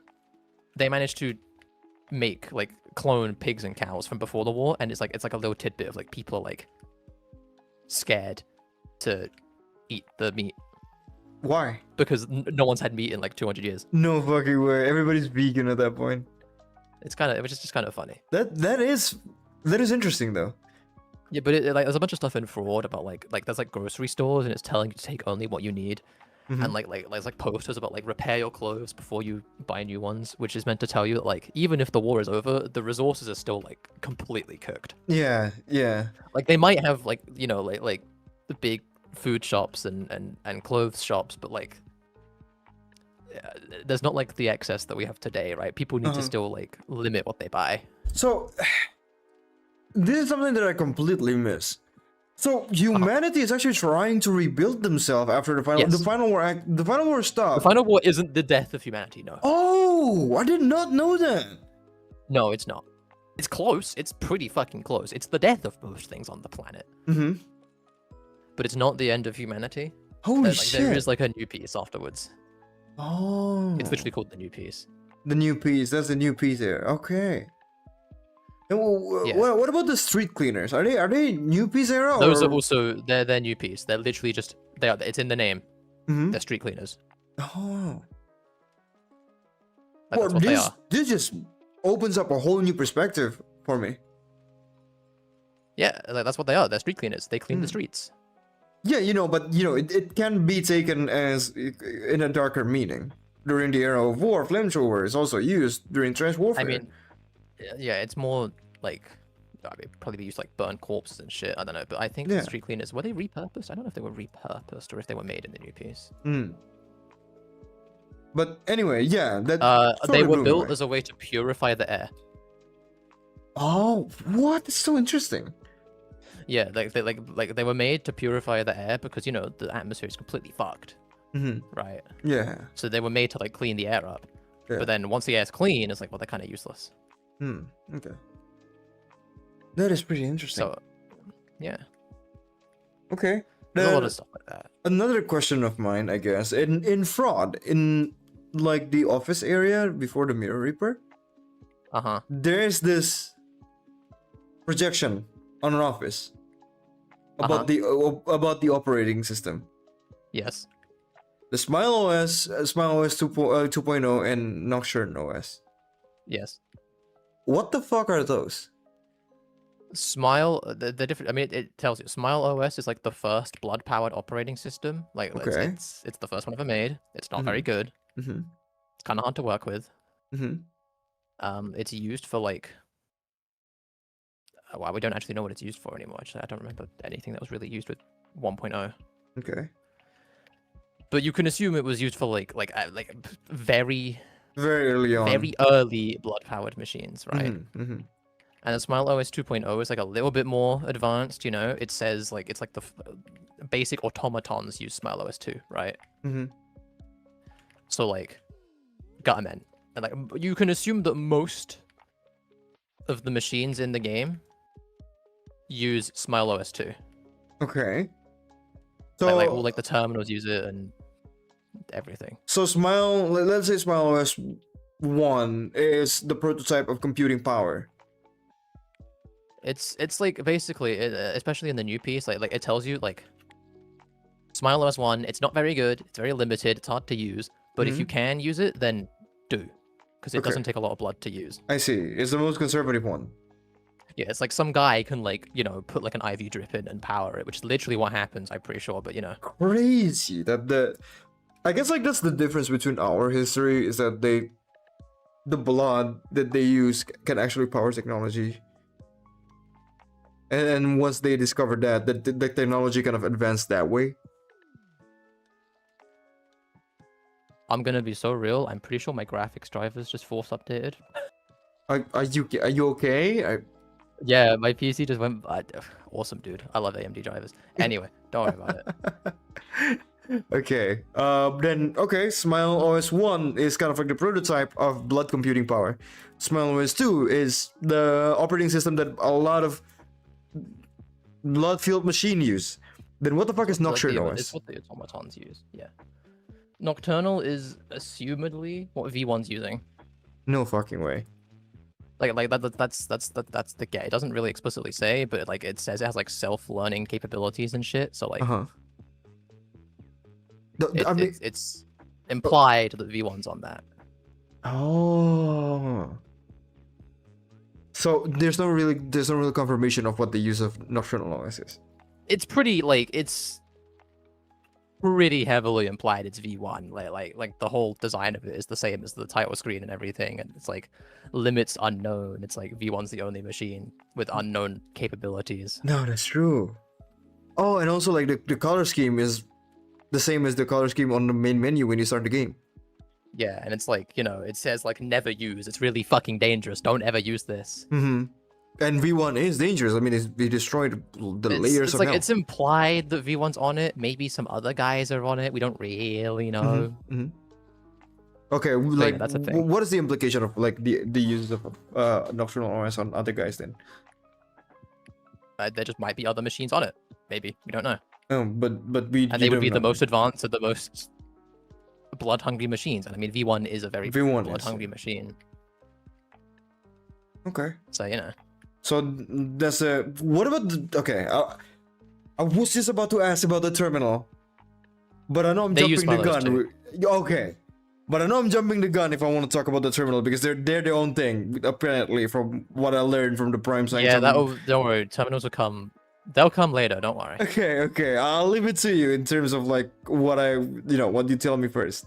Okay. Okay. Basically, the Smile OS stuff is actually kind of interesting because like it says like because blood is so limited, all of like that terminal, that thing that says like the different systems comes post war. It's from the new piece.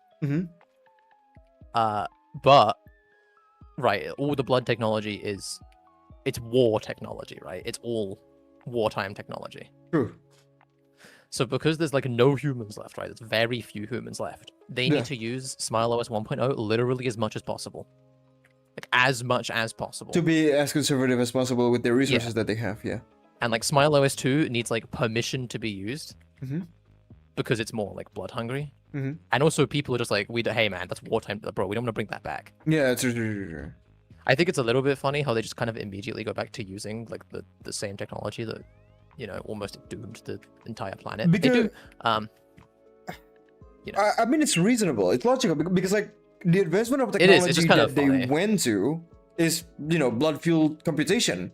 Other than that, they don't know any other way to build their technology because that's kind of like the course of the history that have gone with them. It's just a little bit funny, but like, yeah, it does make sense. Yeah. So anyway, Nocturnal never gets used. It's implied that V1's on it. Maybe there's something else, but that's not implied.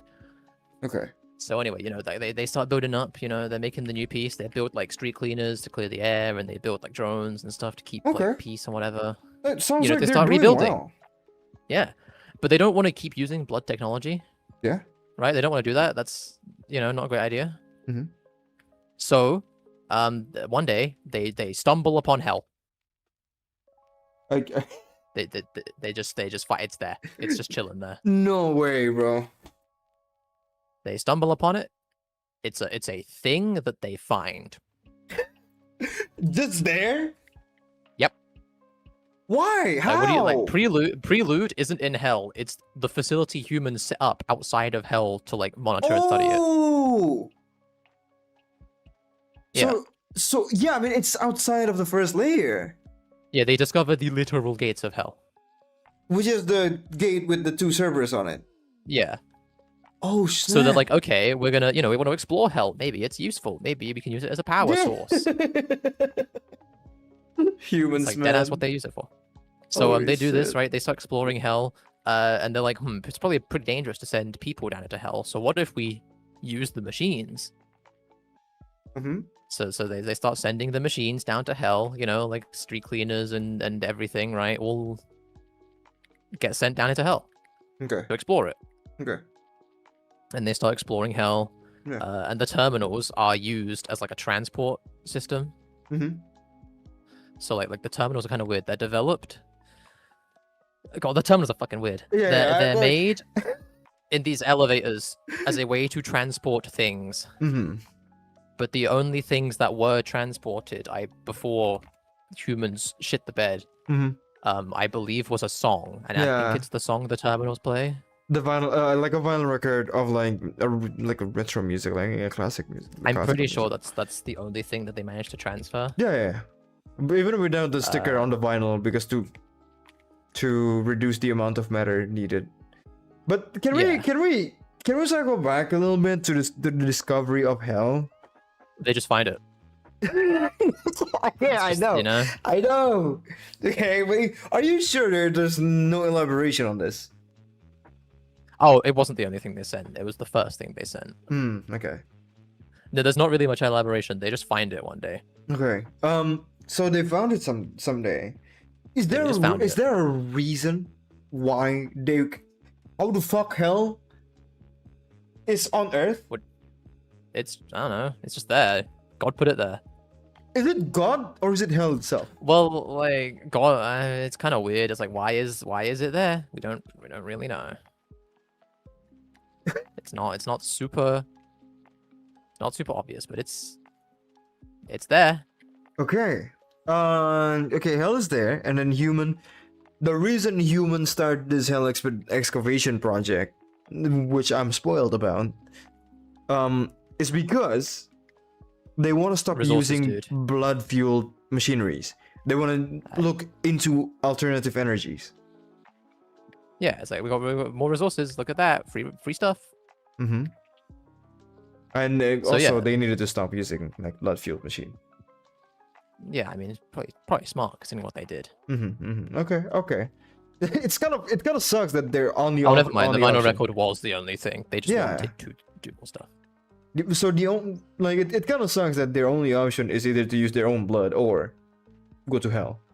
Well, I mean, they were trying to see if it could use for energy. So they start exploring hell, right? They're sending the machines down into hell. Mm-hmm.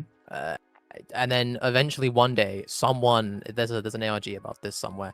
Yeah. Some guy figures out that hell is alive. Sorry, I feel like we're jumping the gun a little bit. What the fuck? That's the jump. They start exploring hell. They build Prelude around like the opening of hell. They build the terminals. They start sending stuff into hell to like probe it. And then one day someone goes, "Shit, man, hell's alive." It's like watching us. Okay, so some dude during the hell excavation project just notices that hell is alive. Yeah. Okay. That's not. Let me address this real quick. Nighthawk Real, Kuro and Languidi not checking chat. Me also angry like that other guy. It's not that I'm not checking chat, okay? We're in the middle of a conversation. Calm down. If there's something, if you guys say anything that that should be brought up to Linguini, I will. Okay, sorry about that. It's interesting, man. Mhm. But that was some shit. It was some guy. I'm trying to find like the. Okay. Sorry, let me read this. Personally, I think Nighthawk said. Personally, I think like Nocturnal is one that made like at the end of the war for V1 specifically. Nocturnal, an Earth mover uses solar power after all. Hey, and it didn't get the chance for use. Earth movers maybe use there really isn't.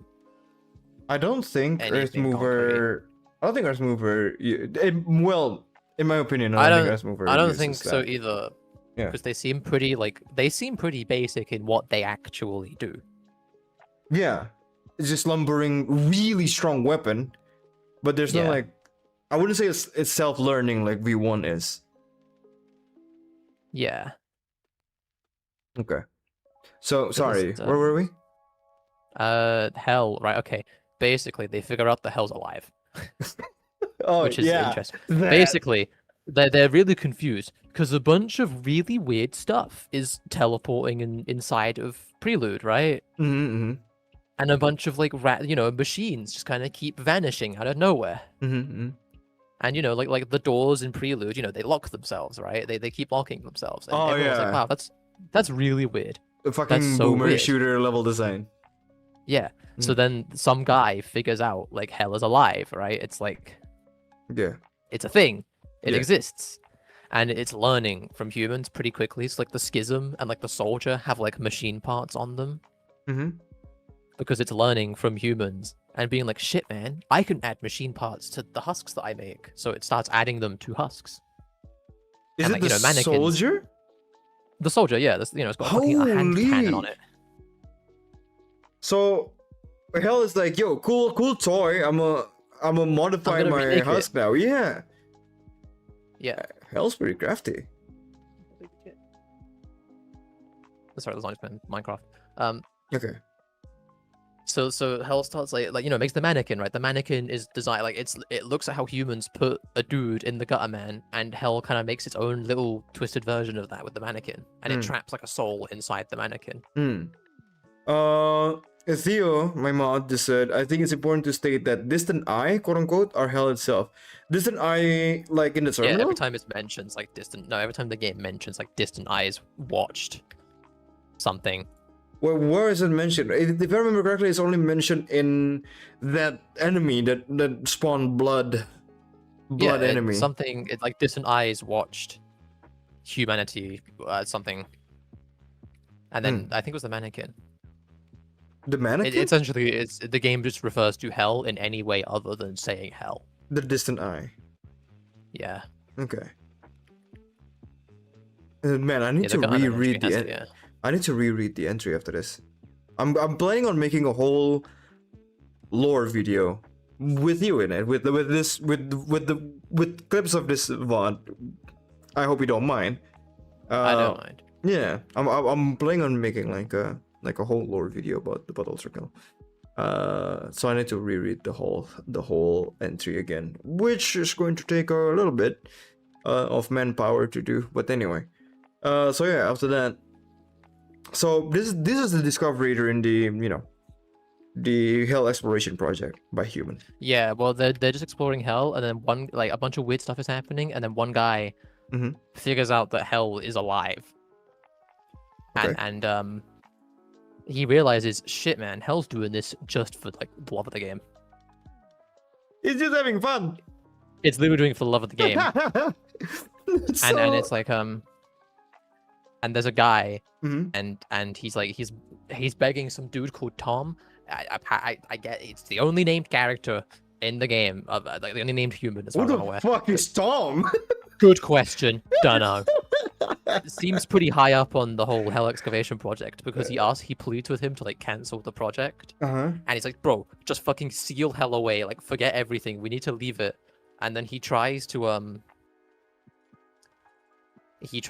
encrypt a message to like warn everyone. And he's like, dude, seal it away. We can't let it like reach like the surface of Earth because it'll, you know, presumably kill everything. Yeah. And then before the guy can finish his message, Hell kills him. Oh my god. Interrupts the message, puts its own little message in it, and then tells. It basically just fucks with people. Oh my god! Wait, Hell just so, got so it's meant much to cooler. show like it's learning like really fucking quickly. Oh my, that's so cool! Yo, Yeah. what? That's insane. So yeah, the Hell obviously, right? I think like it's kind of very soon after this, everything dies. Like, okay, what? Everything. How? All of it. It's never actually said, but at least like my little headcanon is, I'm pretty sure it's like, you know, Hell at least to me, it seems pretty obvious that like Hell breached the surface of Earth and then like just very quickly killed everything. Just with Hell fuckery. Yeah, because like you can see Earth in you can see Earth in the Act 2 ending cutscene because Gabriel's on the moon. It's kind of, I think heaven is the moon in Dante's Inferno. I think. What? I think Gabriel's on the moon. Gabriel's which is on heaven, the moon. I think, or it's part of heaven. I don't know. Moon He's on the is moon. part You of can see it. Earth in the. I think in Dante's Inferno. Liquidy, I calm haven't watched down. Liquidy, calm down. That's Where's not this really that coming important. from? You think Paradise is all the planets? It might be. I don't know. part of heaven's the moon. Gabriel's on the moon. You can see Earth in the background, and Earth is like grey. It's just grey. There's no color in it. What? And you can see it again in 8.3. You can see Earth like it's grey. Earth is gray. I mean, Earth is It's gray. like there's no life on it. Yeah, Earth is gray. Kind of makes sense because after the final war, everything is fucked up, right? No, it's the not after the environment. final war. It's after the new piece and everything dies. Like, there's the Yeah. final war, there's the new piece, and there's some extinction event where just everything's gone now. All life gone. So it's gray, not even because of the final war. No. What? Well, they were rebuilding after the new piece, so. Yeah, but I would assume it's not 100% since they need to. No, but like this is like post new piece. Everything dies. Everything is gone. Holy shit! Just straight wipe out. And Yeah, everything's dead. and I would agree with you. My biggest speculation would also be like hell fuckery just reach onto Earth. Yeah, I think like it's probably hell that like got to Earth and killed everything, but it's never actually said what could happen. The moon is the first. That is that the moon is the first sphere of heaven in Dante's Inferno. Oh yeah. Hey, there's like a cool little detail in 8.3 with the space section where Neptune and Venus aren't there because at the time of the writing of the Divine Comedy, they hadn't been discovered, Yeah, true. which is kind of cool. But yeah, so everything's dead. Everything's dead. So that is extinction. Yeah. Holy shit! Post-final I thought it would be final because of the final war. No, everything is gone. It's all gone. I thought the final war, and then there's new peace, and then because of the lack of resources, people just couldn't survive, and everybody just died. No, probably hell, if I had to guess. My fucking god, hell is pretty fucking banger, if I do say so myself. It's on some smoke, man. Oh yeah, definitely on some smoke. Holy shit. But yeah, so that happens. Everyone dies, and there's like a very sudden influx of a ton of people In hell. into hell. Yeah, because people Like just die. There's like suddenly hell is like just bursting with people. Like there's too many people. Like Wrath starts flooding, and there's just so many people. The afterlife is gone into shambles. Here's the question though, like, do all human goes to hell? No, some go to heaven. Exactly, right? Because some of the angel were from human. Yeah, like providences and virtues, I think, were previously humans. No, then the important question, did Tom go to heaven or hell? I don't know. Oh shit, okay. We don't even fucking know. We don't even know who that is. I thought you would know. Okay. No, we don't. It's just one reference in one ARG. Yeah, I've heard about the ARG. Yeah. This is the terminal ARG that people are talking about? Yeah. What the fuck is that all about? It's just a P2 ARG, which was used to like tease P2 and kind of tease that hell is alive. Oh, so people got the information that hell is alive from the ARG.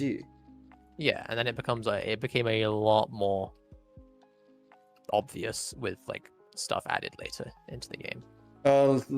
Like what? Mannequins, Minotaur,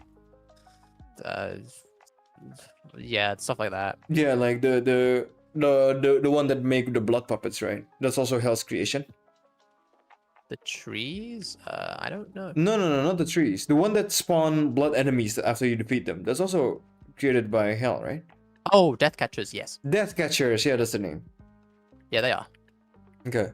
Death Catcher, the hell looked at idols and was like, man, I want to do that. Mm-hmm. I want to create my own life. And then it tried, and it could only make like half-filled imitations. Yeah, which is like it cannot protect, but it can recreate what is already what's already It can gone. mimic life, Yeah. essentially, yeah. Okay. So that is probably right now. That is such an interesting concept that hell is alive. That's really cool. Yeah. I didn't know. I did not know that. It's alive. It sees you. It's fucking around with you. The eye in the death screen. Oh yeah, that too. That's hell. What? Sorry. Like you know when you die and like it has like a red eye flash for a second. Oh, when I'm editing, I do see it. Yeah. Yeah, that's presumably hell and eyes have a link in the game. It's kind of ambiguous what it is, but there's some link there. That is very interesting. Yeah. So wait, people have been telling me that there's some significance to the death screen in ULTRAKILL. What's that all about? It also once again just kind of reinforces that like the machines are sentient because at the end of the death screen, when a bunch of text flashes, it's a bunch of like code and stuff being like errors and warnings, and at the end it just goes, "I don't want to die. I don't want to die. I don't want to die." Whoa, is that V1? Yeah. Holy shit! So they are. So it's like the machine is very much like alive and thinking. Yeah, but we don't know to what extent V1 sentient goes, right?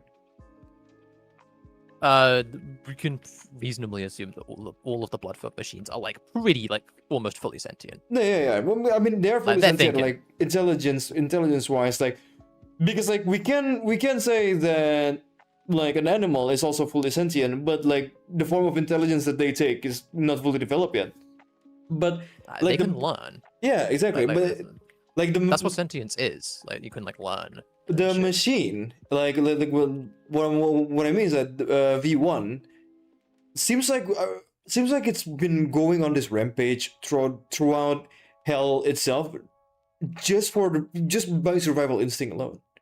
Yeah, that's what all the machines are doing. The game isn't very good at telling you this. It kind of makes it as like, oh, V1's doing its own thing, but all of the machines are kind of invading hell, and like because it's the only place there's any blood left, and also hell just kind of like lets them come in because it fucks with it and likes the carnage. But yeah, like, pretty much all of the machines that are invading hell are like doing the exact same thing. Deathy said that screen also implies V1 tries to scream, but it creates an error that it has no vocal technology. That's fucked. Yeah, most machines don't have vocal technology because it costs. Like it's very rare for a machine to be able to vocalize. Yeah, like what's the function, right? Yeah. During war. Commander said, on the topic of death catchers, are we going to mention Hell and God both being artists, but the only art Hell can express is violence as shown by the 7-1 book? He tries his best, man. I mean, art, like violence is an art, but yeah, it seems like there's a lot of like pent up creativity going on with Hell. If you see from it tries to mimic God's creation, like you know, making stuff, and all it can do is make like very twisted, violent things. It's like by nature is violent. Yeah, that's all it can do. Where did the idea that V1 is faking emotions to make the player feel bad for dying come from? What? What? No, Chili Pepper. What a name. Chili Pepper said, where did the idea that V1 is faking emotions to make the player feel bad for dying come from? So it's like, I've never heard that idea before. So it kind of goes like what? Like force wall breaking? That's kind of meta, I guess? I don't think it's fair. I think the whole point is it's meant to tell you that V1 is alive and is thinking. Yeah. I think that's the whole point. I don't think it's faking anything. V1 is like motivated like the whole reason V1 is going into hell in the first place is because that's where the fuel is. That's where the blood is. There's no blood left on Earth. Hell's the only place with blood left. Yeah. That's the whole reason he's going there. He's trying to stay fueled. Instinct to survive, right? Yeah. That's why all the machines go in there. Well, machines go in there at least. Real Egg said it can't help it, which is kind of sad, not gonna lie. Okay. It's not. This is not Undertale, bro. Destruct said the Chili Pepper. Yeah, I don't think ULTRAKILL implement any kind of like force wall break into its lore, which I appreciate, by the way. I kind of not really. I don't think it does. Yeah, I don't know if it's just me. I don't really like force wall break in video games. No, it depends on the game. If in a lore perspective. Like if there's a really cool game, horror game that is like the whole gimmick is like fourth wall breaking, then I'm okay with that. Like that's your gimmick. But if a lore want to take itself seriously, I don't think it should be fourth wall breaking. ULTRAKILL isn't. So. Yeah. But yeah. Anyway, where were we? Sorry, I needed to read some interesting chat. Hell's alive. Everyone's dead. Lamau. Yeah, Lamau. All right. So this is the actual extinction of human. Yeah, they all just poof. Not only humans, but just all life on Earth. All life on Earth. All life on Earth. Okay, and then that's why there's an influx of like new soul in the afterlife, new husk, new angel, blah blah blah. Well, the angels go down there because heaven tells them to like no. carry out the punishments. I mean like humans that goes to heaven. Not just the Oh one that yeah, goes to I hell. mean, it's never explicitly mentioned, but I guess that would make sense. Yeah. So some of the angels are created from humans, right? Yeah. Yeah. Commander Rear said, I also think hell can only make violent and distorted things because it was created out of God's wrath. Just the same way Death Catchers can't save people because they had no love or care like idols. Ooh, that's very interesting. Yeah. Probably. Yeah. I mean, it never. Again, a lot of stuff in this game is just never actually elaborated on. Yeah, man. I'm kind of pissed that we don't have a lot of unnecessary detail, but at the same time, I'm kind of glad that there's a lot of like stuff that Hakita leave you to your imagination. The game has a lot of wiggle room. As much as if you try talking to people about the lore in like Discord servers or stuff, a lot of people they're like, nope, I'm correct. This is the lore. This is the absolute. It's like there's so much wiggle room. Yeah. Like there's so much. Unless Hakita himself said so, then nothing is really concrete. Even then, which I Hakita's like. been like, yeah, not everything I say is like, not everything. If it's not, he said himself, if it's not like in the game, then don't take it as gospel. Oh, like even like anything outside the game, even if it comes from himself, is shaky. Yeah. Okay. But people are still putting up like 4 or 5-year-old Hakita quotes as like gospel. I mean, when you are Hakita's running out of no shield arms, he has done that. That is a thing he did. I mean, when you have lack of content, people will be grasping at straws, no? I don't know, man. Anyway, so does that bring us? Does that catch us up to the event of the start of the game? The start of the game, yeah, because at some point, hell, like it can be implied that this is like the very start of the game when like the thing starts and like the red text comes up with like hell is full, blood is fuel, whatever. Red text in like all caps in the game is heavily implied to be hell, like talking or writing. So you can kind of imply, you can like sort of imply that hell sent a broadcast out to the machines being like, hey, hell has fuel, come to hell. Yo, come on down, guys. It's all you can eat, like down here. Yeah, that's the implication. So like the idea is like the machines then all go down. They start trickling into hell. Oh, so what is the motivation? Hell is like bored. Hell's bored. It just wants to see a bunch of fights. Oh my god, dude, that's so interesting. Yeah, and so V1 comes down, and Hell, he's doing a pretty good job. He's just kind of doing what all the machines are doing, but a little bit better. Then okay, so I've sorry to jump a little bit here, but the terminals, right? I've read about the terminal lore. And the terminal lore says that after the Hell excavation project is shut down, the terminal is never used again, kind of being stuck in a dimension where they can only communicate with each other with the data that they already know. Yeah, they got bored. Yeah, they got bored. The thing is like they are sentient things, but they can't move and they can't like do anything. Yeah, exactly. So they've been sharing information already known between each other. So because like there's a lot of terminal in between Hell, right? That the humans have built. Yeah. And then once the machine starts dropping down, then the terminal's like, oh yeah, jolly good show. Watching. Yeah, essentially, and then it gets like they get enough information to create the cyber grind. What? Yeah, that's crazy right there.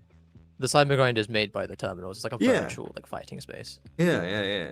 But here's what I want to ask about the terminals. Like, they're very heavily like. The behavior that they have is very inspired by Hell, I would say. Does Hell have anything to do with why the terminals the way they are now? Not a clue. I see. But they're just bored, man. I know, but at the same time, with how we've been talking about Hell, I really see the resemblance, you know what I mean? Because that's also like the reason why the terminal is also egging the machine to fight, giving them weapons, arming them to fight the better fight. It sells the weapons, it just picks them up and sells them. It's kind of funny. It's kind of like horse racing. They start betting on the machines that are down and record their fights and start comparing, which is crazy. And also, like, it makes sense that the terminal got bored because the humans did not know that blood-fueled machine also have sentience in them. Yeah. Okay. They knew Hell was alive. They didn't know their own machines were alive. All right. So I just wanted to clear that up because like that's the thought that I have right now because like what the terminal and Hell they're kind of similar. They might have like it might have like a little bit of influence, but it's never like there's nothing explicitly mentioned. I see. All right. So after that, we go into the game. You're finally at the actual events of the video game. Uh-huh. With V1, you know, he goes into Hell. Yeah, he fights a bunch of shit. Fights a lot of stuff. Then Gabriel's there in like Gluttony. And the whole idea is Gabriel's there as like he's like fighting the machines and he's stopping the machines from going any further. Yeah, because it's full on chaos right now, right? Yeah, it's like essentially like he's like, bro, this is God's thing. You're just a machine. You're not like a creation of God. Get the fuck out of my house. Oh, okay. They're like artificial beings. Yeah. Okay. So he's like basically the gatekeeper, and then V1 beats the shit out of him. Yeah, dude. I had a whole section about Gabriel and V1 fighting. About like how Gabriel take the loss so badly. But yeah, go on. Yeah, he gets the shit beaten out of him. To the point of like, you know, like obviously, right? He goes back to heaven, and they're all just like, "What? What do you mean? What do you mean you lost to a robot, dude?" Oh yeah, so he goes back to the council, and he's like, "I failed. Like, you know, he failed one time, and immediately they're like, yeah, go fuck yourself, dude." Yeah, the stain in his KDA is crazy. Yeah. So he loses, and then a timer gets put on his life, and then Gabriel Loki crashes out a little bit, which I mean is kind of understandable. Like if you never lost once and then losing once is kind of shocking to you, I guess. I mean, it's more so like the Council of Heaven is like, what do you mean you lost to a machine? Are you saying that one of God's perfect creations is worse than this stupid thing? So they're like, by losing, you're like saying that God isn't perfect. Oh my god, I never thought of it like that. Yeah. And then they put the timer on his life, and then you know, you keep going, right? The machines infiltrate even deeper into Hell with Gabriel not being there. And like the lower layers all get like kind of farmed by the machines, or they get farmed a little bit. Which, you know, not great. Yeah. Not great for Hell. Yeah. Not great for Gabriel. You meet him in 6-1, and you know, he's real mad. He's like, "What the fuck, dude? What the fuck, man? Can you like die already?" I do have a question at this point in the game though. When we enter what is the level? Violence. We see the machine keep like they continue to fight each other. Do they still follow the directive of like continuing the war even in Hell? So as soon as they get their blood fuel, they continue the war. The machines and violence are a very weird case because they're really old. Like they're like gutter men and gutter tanks are like from the start of the war. Like they're really old. Why are they there? Yeah. So there's kind of the idea that like Hell like somehow like how the fuck is an Earth mover in Hell? You know what I mean? Yeah. How does it fit into the game? So like the idea is like it didn't go down there itself willingly. Like some of the machines from the new piece probably went down there willingly as like, you know, we're finding sword machine more fuel. V2. Yeah, but like there's also the implication that like Hell just some of the machines were just there because Hell I don't know liked the look of I don't know. It's kind of weird how they got into there. It's very ambiguous how they're down there. Okay. So it's like Hell manifested the machine that he wants. It's very ambiguous how they're down there, and the whole like Gutter Man book thing with like that Gutter Man who wrote the book took the human like casket off of itself, but you can still find it in the level with the casket like not on it, but it's still alive, so it doesn't need the blood. So it's kind of like very ambiguous how the fuck that guy's alive, and I guess like you could say like, oh well, hell, like violence is meant, like the whole thing of violence is it's the final war. Mm-hmm. Like it's a recreation of the final war. Yeah, But yeah. so like maybe the machines are down there because of that, but like I don't know, it's very ambiguous. Yeah, my question was that as soon as the machine, the one who originated from Earth, I guess, as soon as they got their first share of blood, do they actually have a directive to still continue the war? I mean, in 7.3, you can see the machines are fighting each other. They are continuing like the eternal war, right? Violence is the final war. Yeah. Is it not? Hell loves the final war, dude. Like, it's actually gassed over that shit. It loves Yeah. That's my question. Is it by the machine's own volition because they have a directive because they are machines, or are they influenced by Hell to fight with each other? It's probably Hell, like just trying to keep the final war going because it loves that. It loves the final war. Like the book in 7.4 is like just glazing the final war like crazy. That's basically the whole book. It's crazy. It's like, I love. It's so cool, dude. It thinks the Earth move is like the most beautiful thing ever. Yeah, I like that. I like that Hell is a character. You know what I mean? Yeah, it's cool. Yeah, I love that so much. Oh, I'm gonna fucking gush over that for a bit. It basically just glazes the final war and fucking hates the new piece. Like in Fraud, it crashes out over the new piece being. Like, really? A little bit. I love that. Like it hates the new piece, but it loves the final war. It comes to era of new piece. It's like Hell is like looking at humans is like an anime, and then like the fucking final war arc. Hell really loves it, and then the new piece arc has like, man, this anime gonna fall off. Essentially, yeah. Oh man, this anime fell off, dude. Like, it's not good anymore. Oh yeah, Hell is a fanboy. That's so cool. I like that. I like that Hell is like its own character. Fuck, I want to play ULTRAKILL Lore. But anyway, so that's the event of the game, and then we meet Gabriel again. Is there any more notable event before that though? Hell, the later you get into the game, the more Hell starts talking to V1 like directly. Whoa, what? Yeah, like there's a secret book, and Okay. Hell essentially just kind of goes, "I see you, machine." Like, I you know. Wait, what the fuck? What book is that? Which book It's is probably that? one. It's like there's like a secret. It's probably the secret book, I think. No fucking Let me way. go. Wait, I'm gonna go find it right Okay, now. okay. Can you read it to me? Because like, I really want to know this one. No, not What? because I'm a dick, but because it's genuinely like you will never like understand what that thing means if I just read it to you verbatim. Because Hakita has been reading a book called Ulysses recently, Okay. and it's influencing his Writing writing style. in the game. And the book is very much just cryptic bullshit. Okay. So Okay. all of these books are cryptic bullshit. Okay. Hey, do you mind me? Let me Okay, grab them. yeah.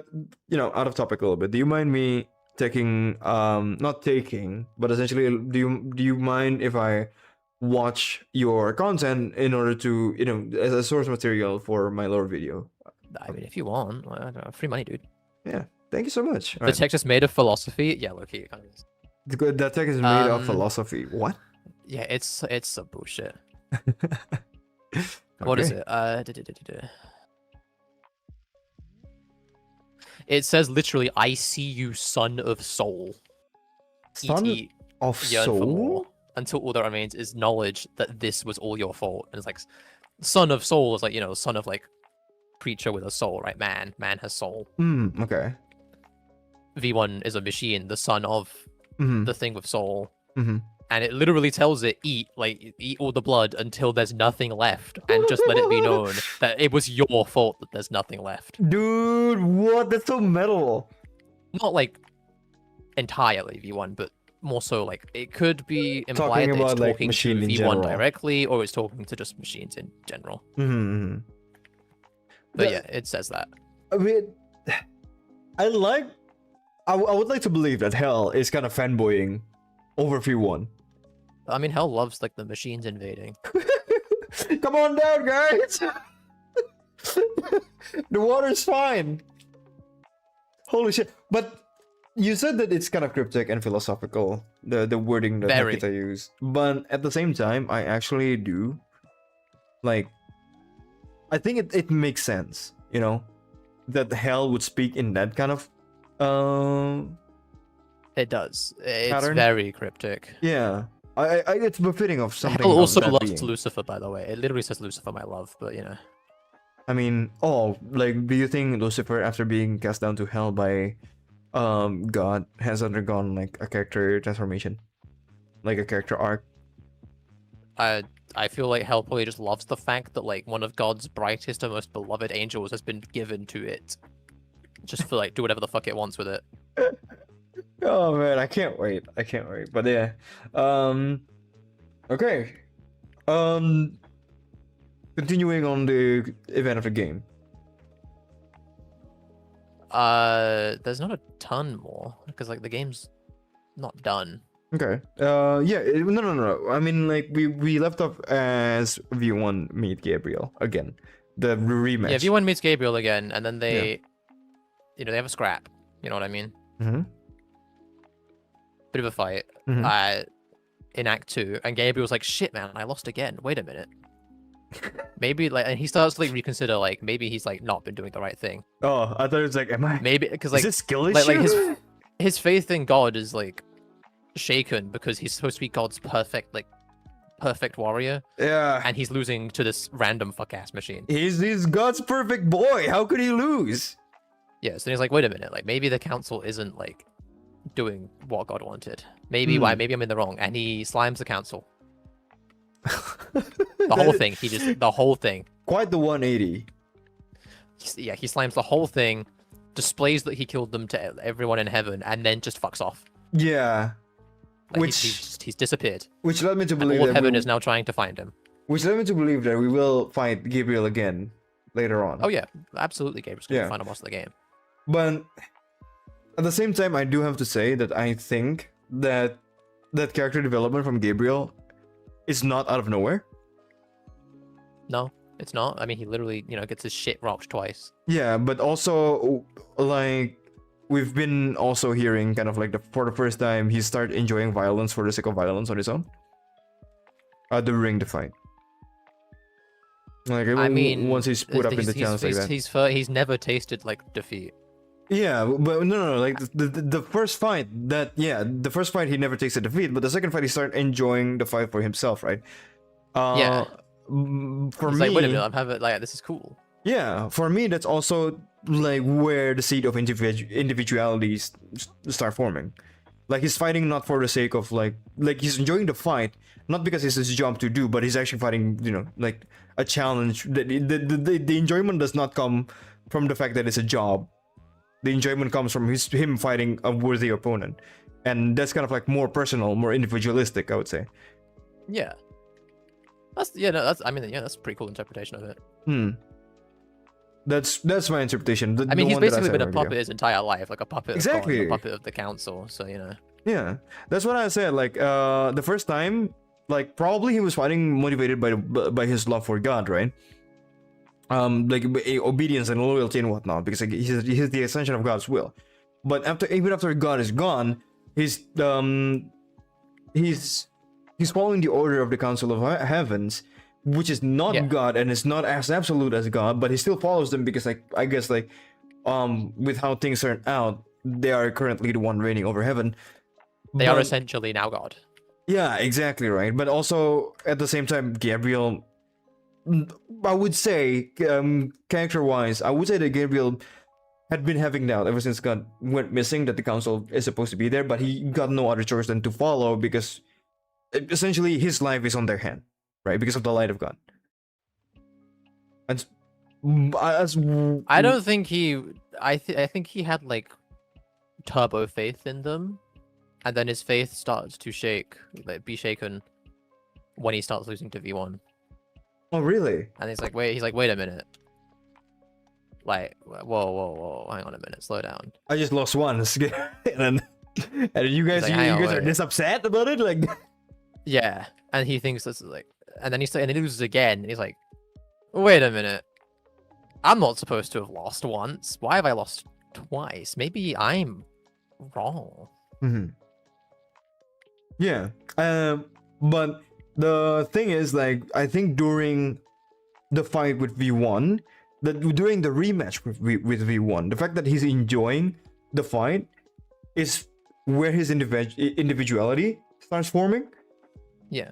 Because like, And I mean, he does enjoyment. also, he just kind of just, he does realize, like, shit, man. Like, it says in, like, the, whatchamacallit, in, like, the Act 2 cutscene, he's just telling the counselor straight to his face, like, dude, God's dead, bro. Like, it's so over. It's so over. What the fuck? Okay. Essentially, that's what he's telling them. He's like, dude, God's dead. Face it, man. Like it's It's not. He's not coming back. Yeah, Deathy said, yeah, before Gabriel attacks the council, it said in 6-2 cutscene that he now look at his blade with not God's will, but his own will. Yeah, the birth of individuality there. But also, Trackpad Boy said, damn, so the council used God's name to get Gabriel to do their dirty work? That's crazy. Yeah, dude. I mean, like, essentially, yeah. Yeah, the Archangels. I really wish we will see the other Archangels, like Raphael, Michael, I mean, and they also have about, like, Phanuel. one level to put them in the game, so yeah, I know. Okay, but that's essentially Gabriel's character. Also, like the thing that I've been hearing is that ULTRAKILL is a story like which I agree. Also, ULTRAKILL is like a story with a second-person perspective, which is like Gabriel is the protagonist and V1 is not. Yeah, essentially. Oh my, that is so V1's cool. the protagonist of the game. Gabriel's the protagonist of, like, the story. Yeah. I feel like I'm more invested in the growth, the character, and the journey of Gabriel than V1 because V1 is like an isn't a unstoppable character. verse. Yeah. Like, there is no characterization of V1. You are a robot. You fight stuff. Yeah. Again, like fighting based on survival instinct, right? Yeah. You're the unstoppable force that needs to be stopped by Gabriel. I mean, I low-key, I don't think Gabriel's stopping no one. I'm pretty sure the game's going to end with Gabriel dying, but, you know. Loki, you think you Loki think Gabriel will get bodied by V1 again? Yeah. I mean, like, well, no, because the story has to end with Gabriel dying. There's literally no other, like, That's true. situation. That's true, because he is living on his life support ending, right? He's been cut off by light of there's God. no council no more, so, like, what's he gonna do? Okay. Okay. Then after the event of the rematch with what do you call it? With Gabriel, what's next? Whatever comes next in 9-2, man. The game's not done yet. Do you have anything to say for Fraud? Fraud is mostly lore about the new piece. The new piece? Mostly. Yeah. The thing after the final war. Mm-hmm. And like the whole depiction of Fraud is supposed to be a depiction of the new piece. Mm-hmm. That's what it's meant to be. Yeah.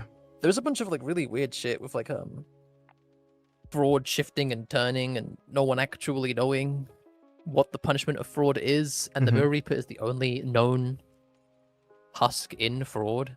Wait, wait, really? Yeah. Because it's just like it's so like weird and twisty turny. Like the Mirror Reaper is the only known creature native to Fraud. Native to Fraud. Oh. Other than Guryon, but Guryon was like made by Hell. Oh. Well, Guryon is basically just Guryon's just a failed Leviathan essentially. It's kind of. If you see it, it's kind of like a Digimon evolution that goes from Minotaur, Leviathan, and then Gary.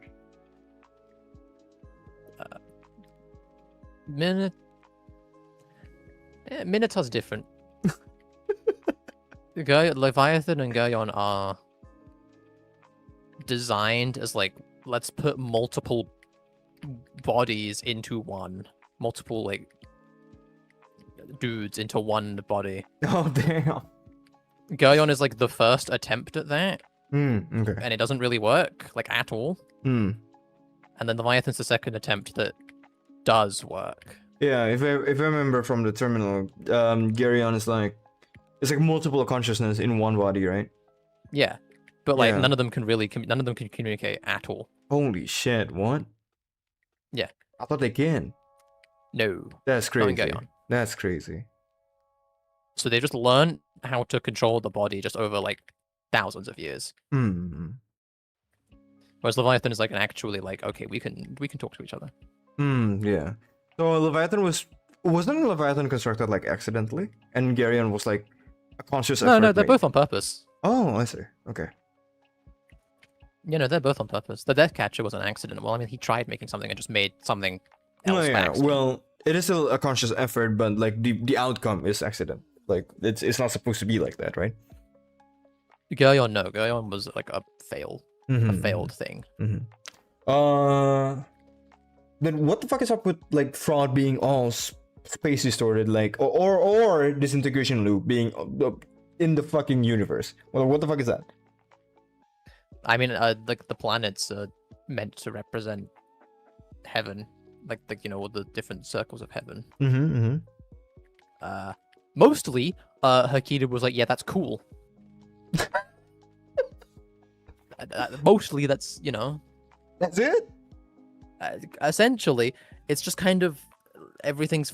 It's kind of weird because like if you go to like the ceiling of fraud on most of the levels, Yeah. it's like an invisible ceiling, Yeah. and you'll see like a stage on the other side of it, and then you end fraud on that stage. So it's kind of like fraud is meant to be like a show for hell. Oh yeah, that's the ending after you kill Garyon. You end up at a stage. That's the last level, right? Yeah. It's like most of fraud's lore is new piece lore. Same with the most of violence lore is final world lore. Holy shit. It's like, why do we go to space? I don't know, man. Hakita thought it looked cool. I mean, Deathly said in Divine Community Universe is heaven, so yeah. Yeah. The depiction of it. This like maybe said, it's meant to be like an imitation of heaven or something. I don't know. Yeah. Yeah, maybe.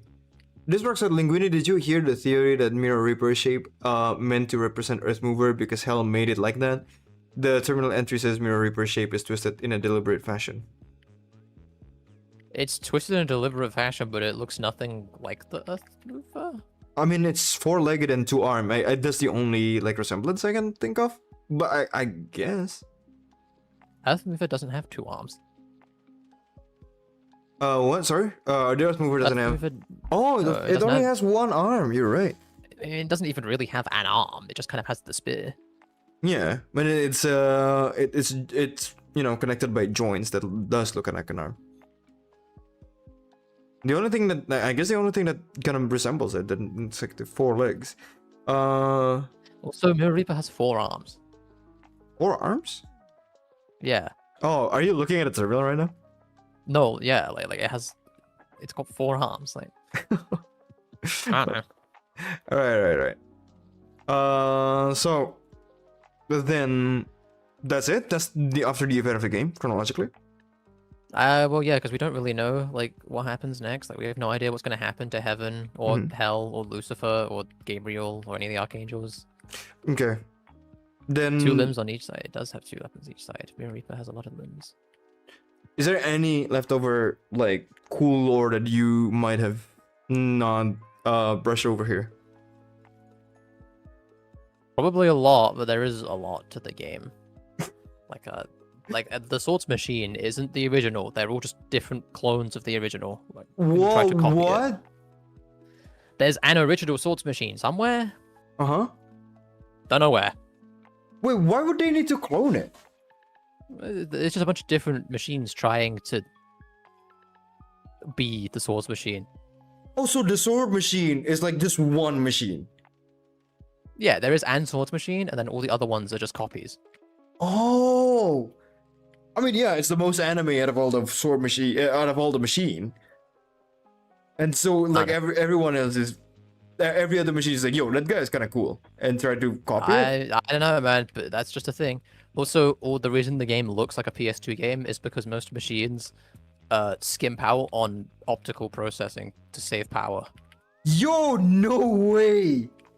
Yeah, but the Sentry specifically sees in full 4K, so it can shoot from a long distance. Wait, there's a reason why the graphic style of the game is like that. Yeah. It's because V2, that's what V2 sees it like. Yeah. That's crazy. and you said like the Sentry is the only one that they're playing with like maximum frame gen, ray tracing and all, 4K resolution. Yeah.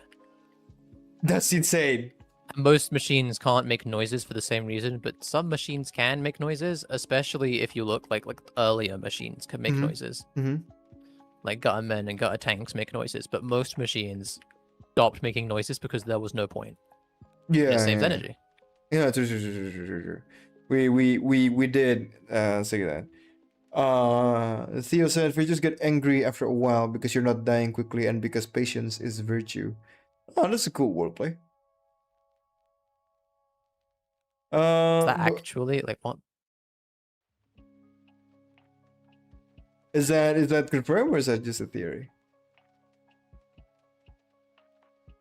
I have no idea if that's like a real thing. That might just be a bit. Hmm. Do you have anything else? The different colors of Archangel have different colored hook points that do different things. So you could like virtues have like the blue color that Gabriel has, and providences have the pink cover that I think Michael has. Oh. Like there's like green hook points and yellow hook points as well. Uh-huh. And the only one that's missing would be whatever the fuck Lucifer's color is, Oh shit! No way. which is just kind of like mostly just I think that's just interesting. I don't actually Yeah, think that has any. yeah. But I don't like that though. Wait, is there a pink hook point? Yeah, providence hook point. Oh yeah, Providence. Oh, I see. All right. That is interesting. But Yeah. I don't know if there's any lore implication, but that is interesting. Yeah. I mean, it seems deliberate. Yeah, it seems deliberate. Okay. If there, God, I guess like what we're missing just like fun little tidbits and details. There is not. It's mostly just a bunch of solo tidbits. Like, did you know Mm. that sometimes mind flares are woman shaped because they like it, Oh yeah, but some I of them do know aren't that. because they like not being women.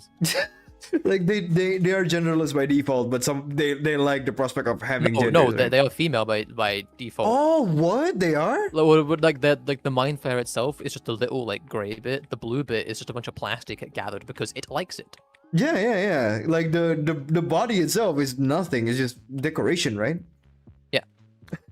Yeah, I do know that part. But I thought the mind flayer, the machine itself, is genderless. Probably. So I guess other little tidbits like that. Do you cover that in your video about like the little tidbits like that, lore stuff? No, Oh, because there's a lot. I see. Like a lot of like little stupid little things like that. Like, did Yeah, you know just the like- gutter man is Russian and the gutter tank is German? I did not know that. Holy fuck. Yeah, they got German and Russian writing on their names. The Earth Mover's Japanese. I'm dead ass. I don't know. That's so funny. Because And the guy that you get the jackhammer from, I believe someone said the language was Afrikaans, but I wait, really? I low-key, thought don't it know. was German. No, that's got a tank. Yeah, but The guy you get the like, jackhammer from is I've- that random machine that's just in 7.2. Yeah, but I find it kind of funny that you said like the government are Russian and the gutter tank are German. I'm like, yeah, that checks out. And it's like, yeah, the Earth Mover is Japanese. And You know, Japan did fight in World War One, right? Like, yeah, it just the fact that it's funny to me is because I also internally said like, yeah, that checks out. You think a huge giant robot. yeah. Fuck, that is hilarious. Okay. Or other stupid bullshit. There's a lot of stupid bullshit. Just a bunch of tidbits and trivias, right? This is actually like I guess like the fun bit, because the main stuff of the story, I kind of get already. It's the little tidbits that I'm missing. The main stuff that I miss is actually hell is alive, and then humanity, like life was put to extinction by hell itself.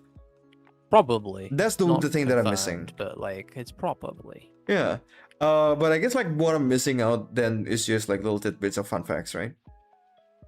Like trivias and whatnot. Like that is not very connected to the main lore. Mostly, yeah. Then I do have like a question though. Like I don't know how close we are to it. I don't know how long we have to wait, but we do have like a level upcoming, right? Like and There's a lot of levels upcoming. No, like I mean, like the next update should be like the final update of Ultra Kill, no? What do you mean? The next Ultra Kill update should be the last one because that should be like the last layer. Who knows at this point? Because they might be doing a bug fix update before then. They might not. There has been like no communication at all. No. No. I'm not talking like patch updates and whatnot, like just bug fixes. No, and like whatnot. the next full update might be a patch update. Okay, but like let's say about like the major update then. Just like the 1.0 one is we when the have full from. game will be done. So Is that the next update? We don't know. so is that going to be like the next milestone? Like an actual new level is going to be 1.0? The next 1.0 will bring 8-S, P3, and Treachery. And treachery, which is like a whole new level, right? Yeah, whole new layer. A whole new layer. Okay. And the Last Testament and the Last Terminal. Oh, the Last Testament. Oh my god. Okay. So I do have some questions. Now, you know, this is like mostly about it's just going to be me asking some question. What do you think is coming next for the treachery update? Gabriel dies.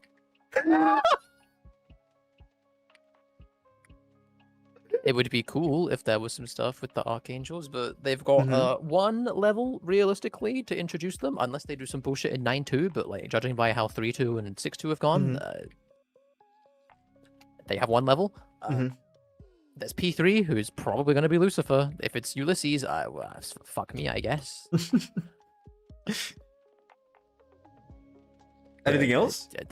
There's not much. There really is not much. Like, Okay. It's not a whole lot. Okay. Well, some of the stuff that I wrote down, we already answered during our free discussion there. Give me a second. Okay. Oh, here. Is there any unanswered question that you have now that you want to be answered the most for the next update? Literally everything in this game. I thought you said like it's almost. Why did you introduce the Archangels in the second to last layer of the game and then not true. elaborate for the rest of that layer? That's true. Why, you know, like, how did humans die? That's just never going to get answered. There's a bunch. There's a lot. Oh, you guys are free to answer this question on the chat too. By the way, I might they keep on them. adding like the way people thought fraud would answer a lot of questions and then it didn't and just added more questions. And now they're like low-key out of time, so I genuinely have no idea how they're gonna wrap this up. Do any of this. Yeah. Yeah. Okay. Coming up to like after fraud, what is like the best like fan theory or headcanon that you've ever heard? Most of them are kind of silly, I can't lie. Really? A lot of them are a bit silly. You know what? My favorite one is Gabriel will be in 8-4. He wasn't. He wasn't? No, he was he in 8-4? You've played the level, I presume. No, I played 8-3 and then 8-4 is Garyon, right? Yes. Okay. And Is so Gabriel there?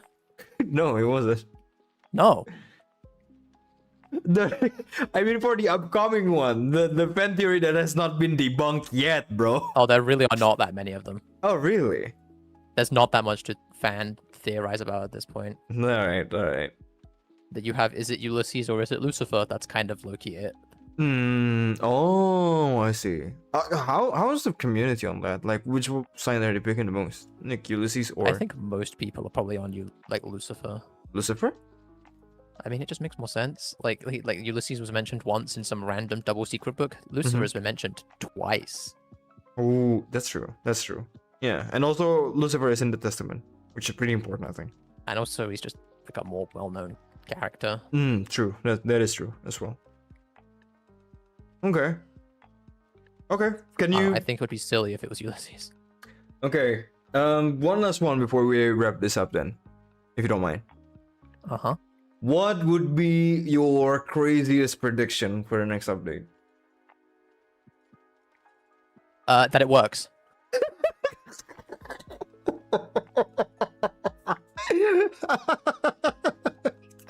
Dude, I suffered A3, man. A2 was dog shit when I played it. You didn't play it on launch. No, I didn't. I didn't play on No, launch. But it was it's at still least- dog shit. It was like 20 times worse on launch. Oh my fucking god, They dude. like down patch your game to launch forward and play it again and tell me that it's bad right now. I mean, apparently it's fixed now, right? All the mechanical problem, all the technical problem. No. Oh, it's still shit. Yes, it's mostly fixed, but that's just because it was terrible on launch.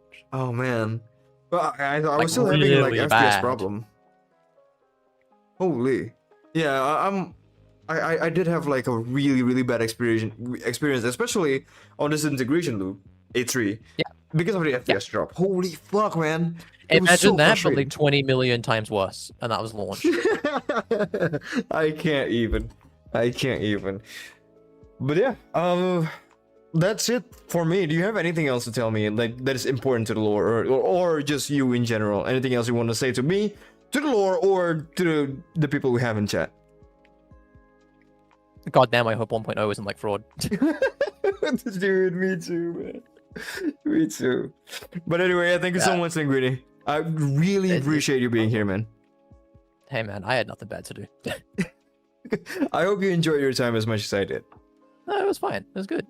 All right. And also thank you so much for your blessing for me to make like a whole lore video. And this is not like, you know, passing the torch or taking the mantle and whatnot. I'm just, I really dive Yeah, deep good luck. into Hey man, if you get 3 million views, go fucking crazy. No, I won't, bro. I won't. I don't think I will. Hey like, man, I didn't think I was gonna get 3 million views. I was No, like, no, oh, maybe like 30k. no, dude. Like, seriously, I'm still struggling with like content creation. I'm trying to make good stuff, but it's just not appealing out there. Yeah, I'm trying to do my own thing. That's fair. I'm trying to, but you know, whatever game it is I'm covering, I will always give it the respect and attention that it needs to do a proper deep dive in to actually appreciate it how the fandom would appreciate it. That's right. That's crazy. I'm just shitposting. Well, the thing is, like, you are like you are part of the big part of the community. You're free to shitpost. I'm not. Like, I'm still a tourist, and I will forever be a tourist because I will keep on hopping games. But ULTRAKILL tourist is crazy. I am like, well, you see it like I'm saying a tourist in the form of like content creation because I'm not here to stay for the long ride. You know what I mean? Like, I'm not here to just play ULTRAKILL. I'm here to experience ULTRAKILL as much as I can. Like, I'm here to experience ULTRAKILL as any other ULTRAKILL player would and see why they love it so much. I want to get like into the mechanics, the lore. Like, I want to give it the appreciation that it needed and see why it's so loved. It's a good game. That's kind of it, though. It is. Yeah, exactly. It's not hard to get into something when it's this good. You know what I mean? Yeah, And- it's a fun game. Yeah. And usually, like, when I cover games, like, I would give it like during the recording or during the span of time that I would be covering that game on my channel. I would be giving it like so much attention, and then usually after I don't really play it anymore. Or because I'm busy with the next project that I'm working on. Right now, the next project I'm working on is Outer Wilds, right? I'm playing Outer Wilds. I'm already on the project of doing that, but I still play ULTRAKILL on my off time. It's a good game. It game. is. It is. Like, genuinely, P2, the level before Sisyphus, that got me hooked like crack. It's a fun level. I like P2. Yeah, dude, I was I'm a having so much fun. I was borderline laughing my ass off because everything was so absurd. Just wait until P3, man. Oh man, I can't wait. I can't wait, bro. I can't wait for this game with PSX graphics would crash my PC because of how fucking unoptimized that shit is. Yeah, it's quite bad. It is. I didn't know it was bad apparently, but you know, at least they're It's working. quite bad. At least we know that they're actively, you know, trying to fix it and whatnot. I don't know about that one, buddy. Really? Is it that It's bad? very ambiguous whether they're fixing it or not, and that's one of my biggest gripes with the game right now. But you know, I hope they fix it. Oh shit. Oh, Boyrant said I'm gonna watch that. What the fuck is your name, Boyrant? That sounds foul. I'm gonna watch that after this. What, the Outer Wilds? Yeah, it's on my second channel. I just finished the game. Kuro having more fun with P1 and P2 is scary. That Like is how crazy. P1 is like, P1 is fun. What do you mean? Minos is so good. I was Yeah, but like, Flesh so Prison fun. stinks. No, I was having fun like discovering the mechanic of it like heals, and then like Yeah, that's the problem. It heals. yeah, but you know like figuring it out, it was fun. I was like, oh, there's gotta be a tail, and then like I saw it glows green because of the eye, and I was like, oh my god, it's the eye. It's so fun, dude. It's so anime. I love it. We differ. Aw, okay. Like how I was also showing, Jana said, I don't care about breaking race. What the fuck are you guys talking about? You were in Borderline laughing. You were laughing like a supervillain. Holy shit! I was just having fun, guys. I do have like a naturally evil laugh. I have been told. I'm sorry. No, it's not my fault. I was born that way. Okay, it's passed down on the genes. I struggle with P1 more than 2 because I just got good as Akitas. What is your opinion on the prime sanctums? Which one do you like the most, like P1 or P2? P2. P2? Yeah. You do like Sisyphus more, right? Yeah. Oh yeah. And also like I just don't like Flesh Prison.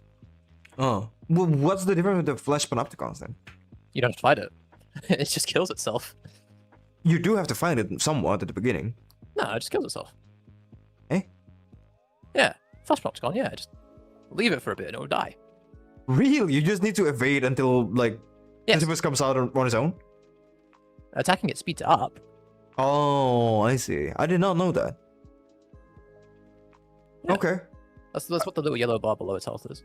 Yeah. Well, I think I do enjoy P2 more for like the prelude before the boss fight.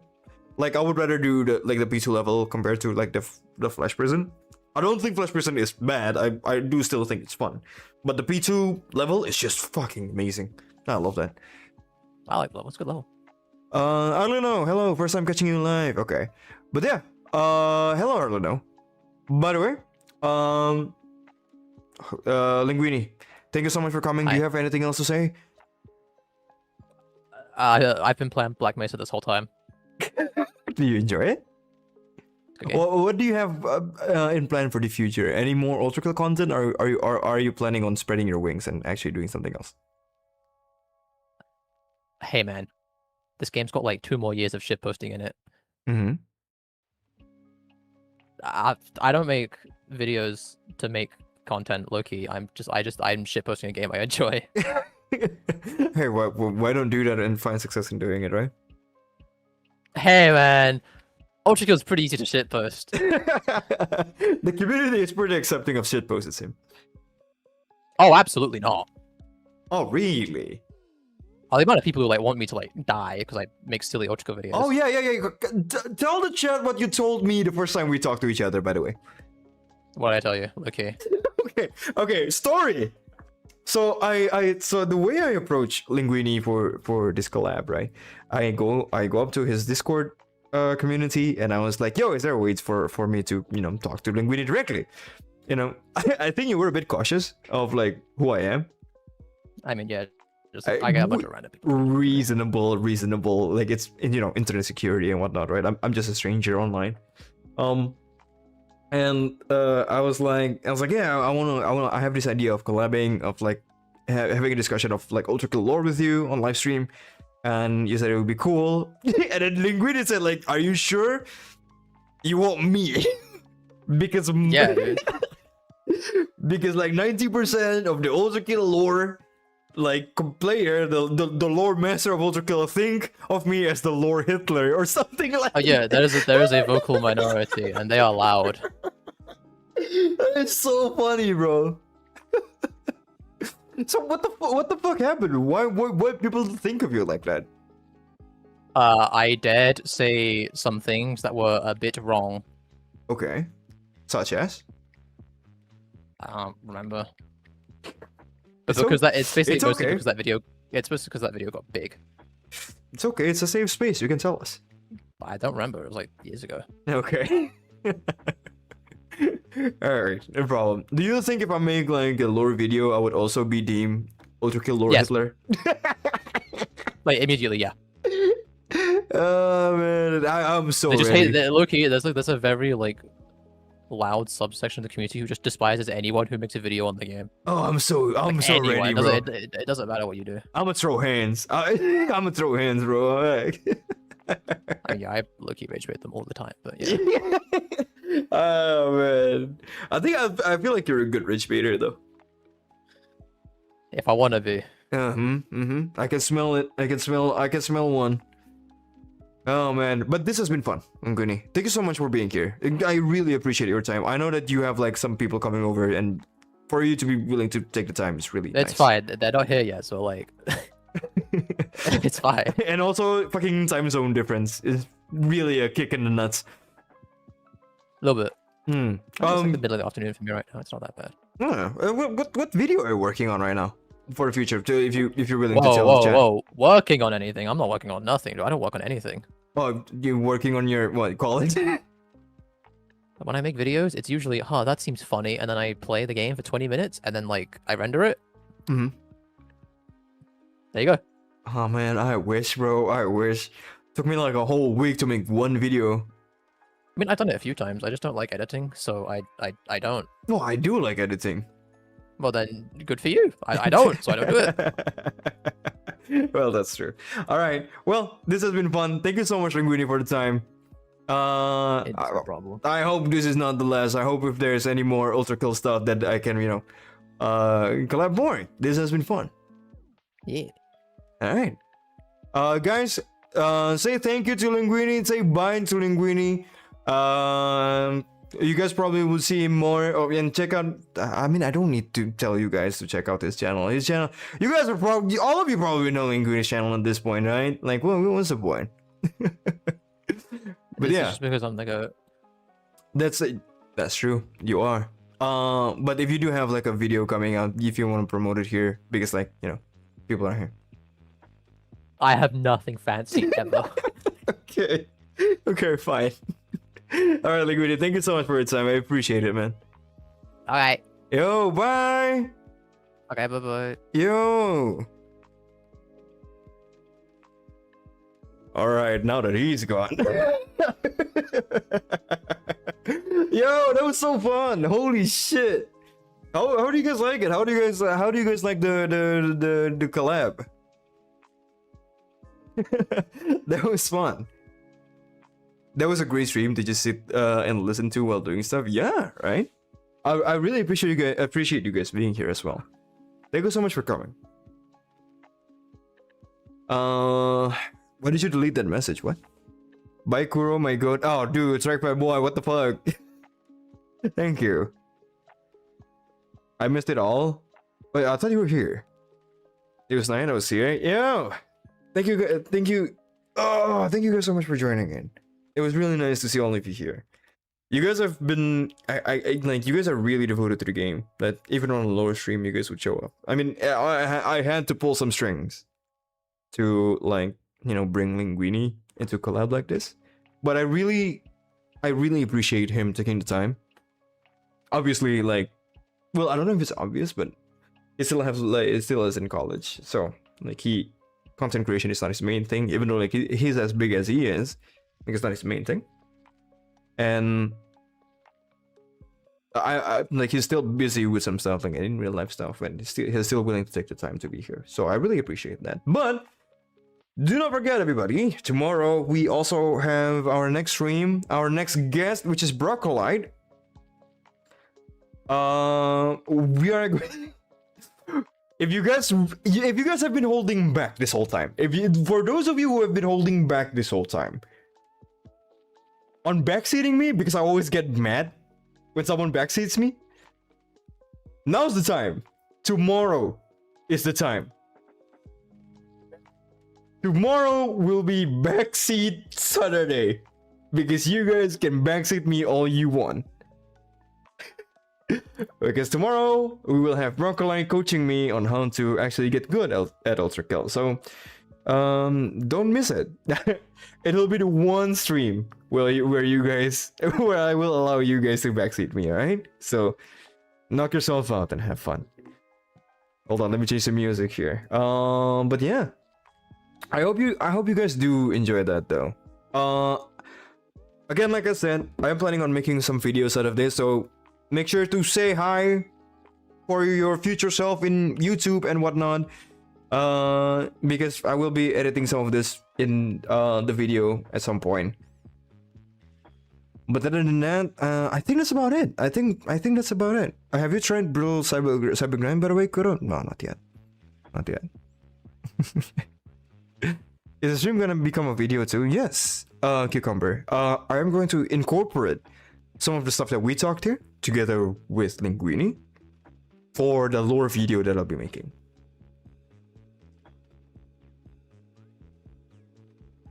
All right, but yeah, I think that's about it for this stream. I really appreciate you guys, like coming here again. Streaming is not my thing, but I do like. I do enjoy talking with you guys. Like, I think streaming is one of the way that I can interact directly with you guys. So, yeah, I appreciate that. This is wrong music. Hold on, this is the right music.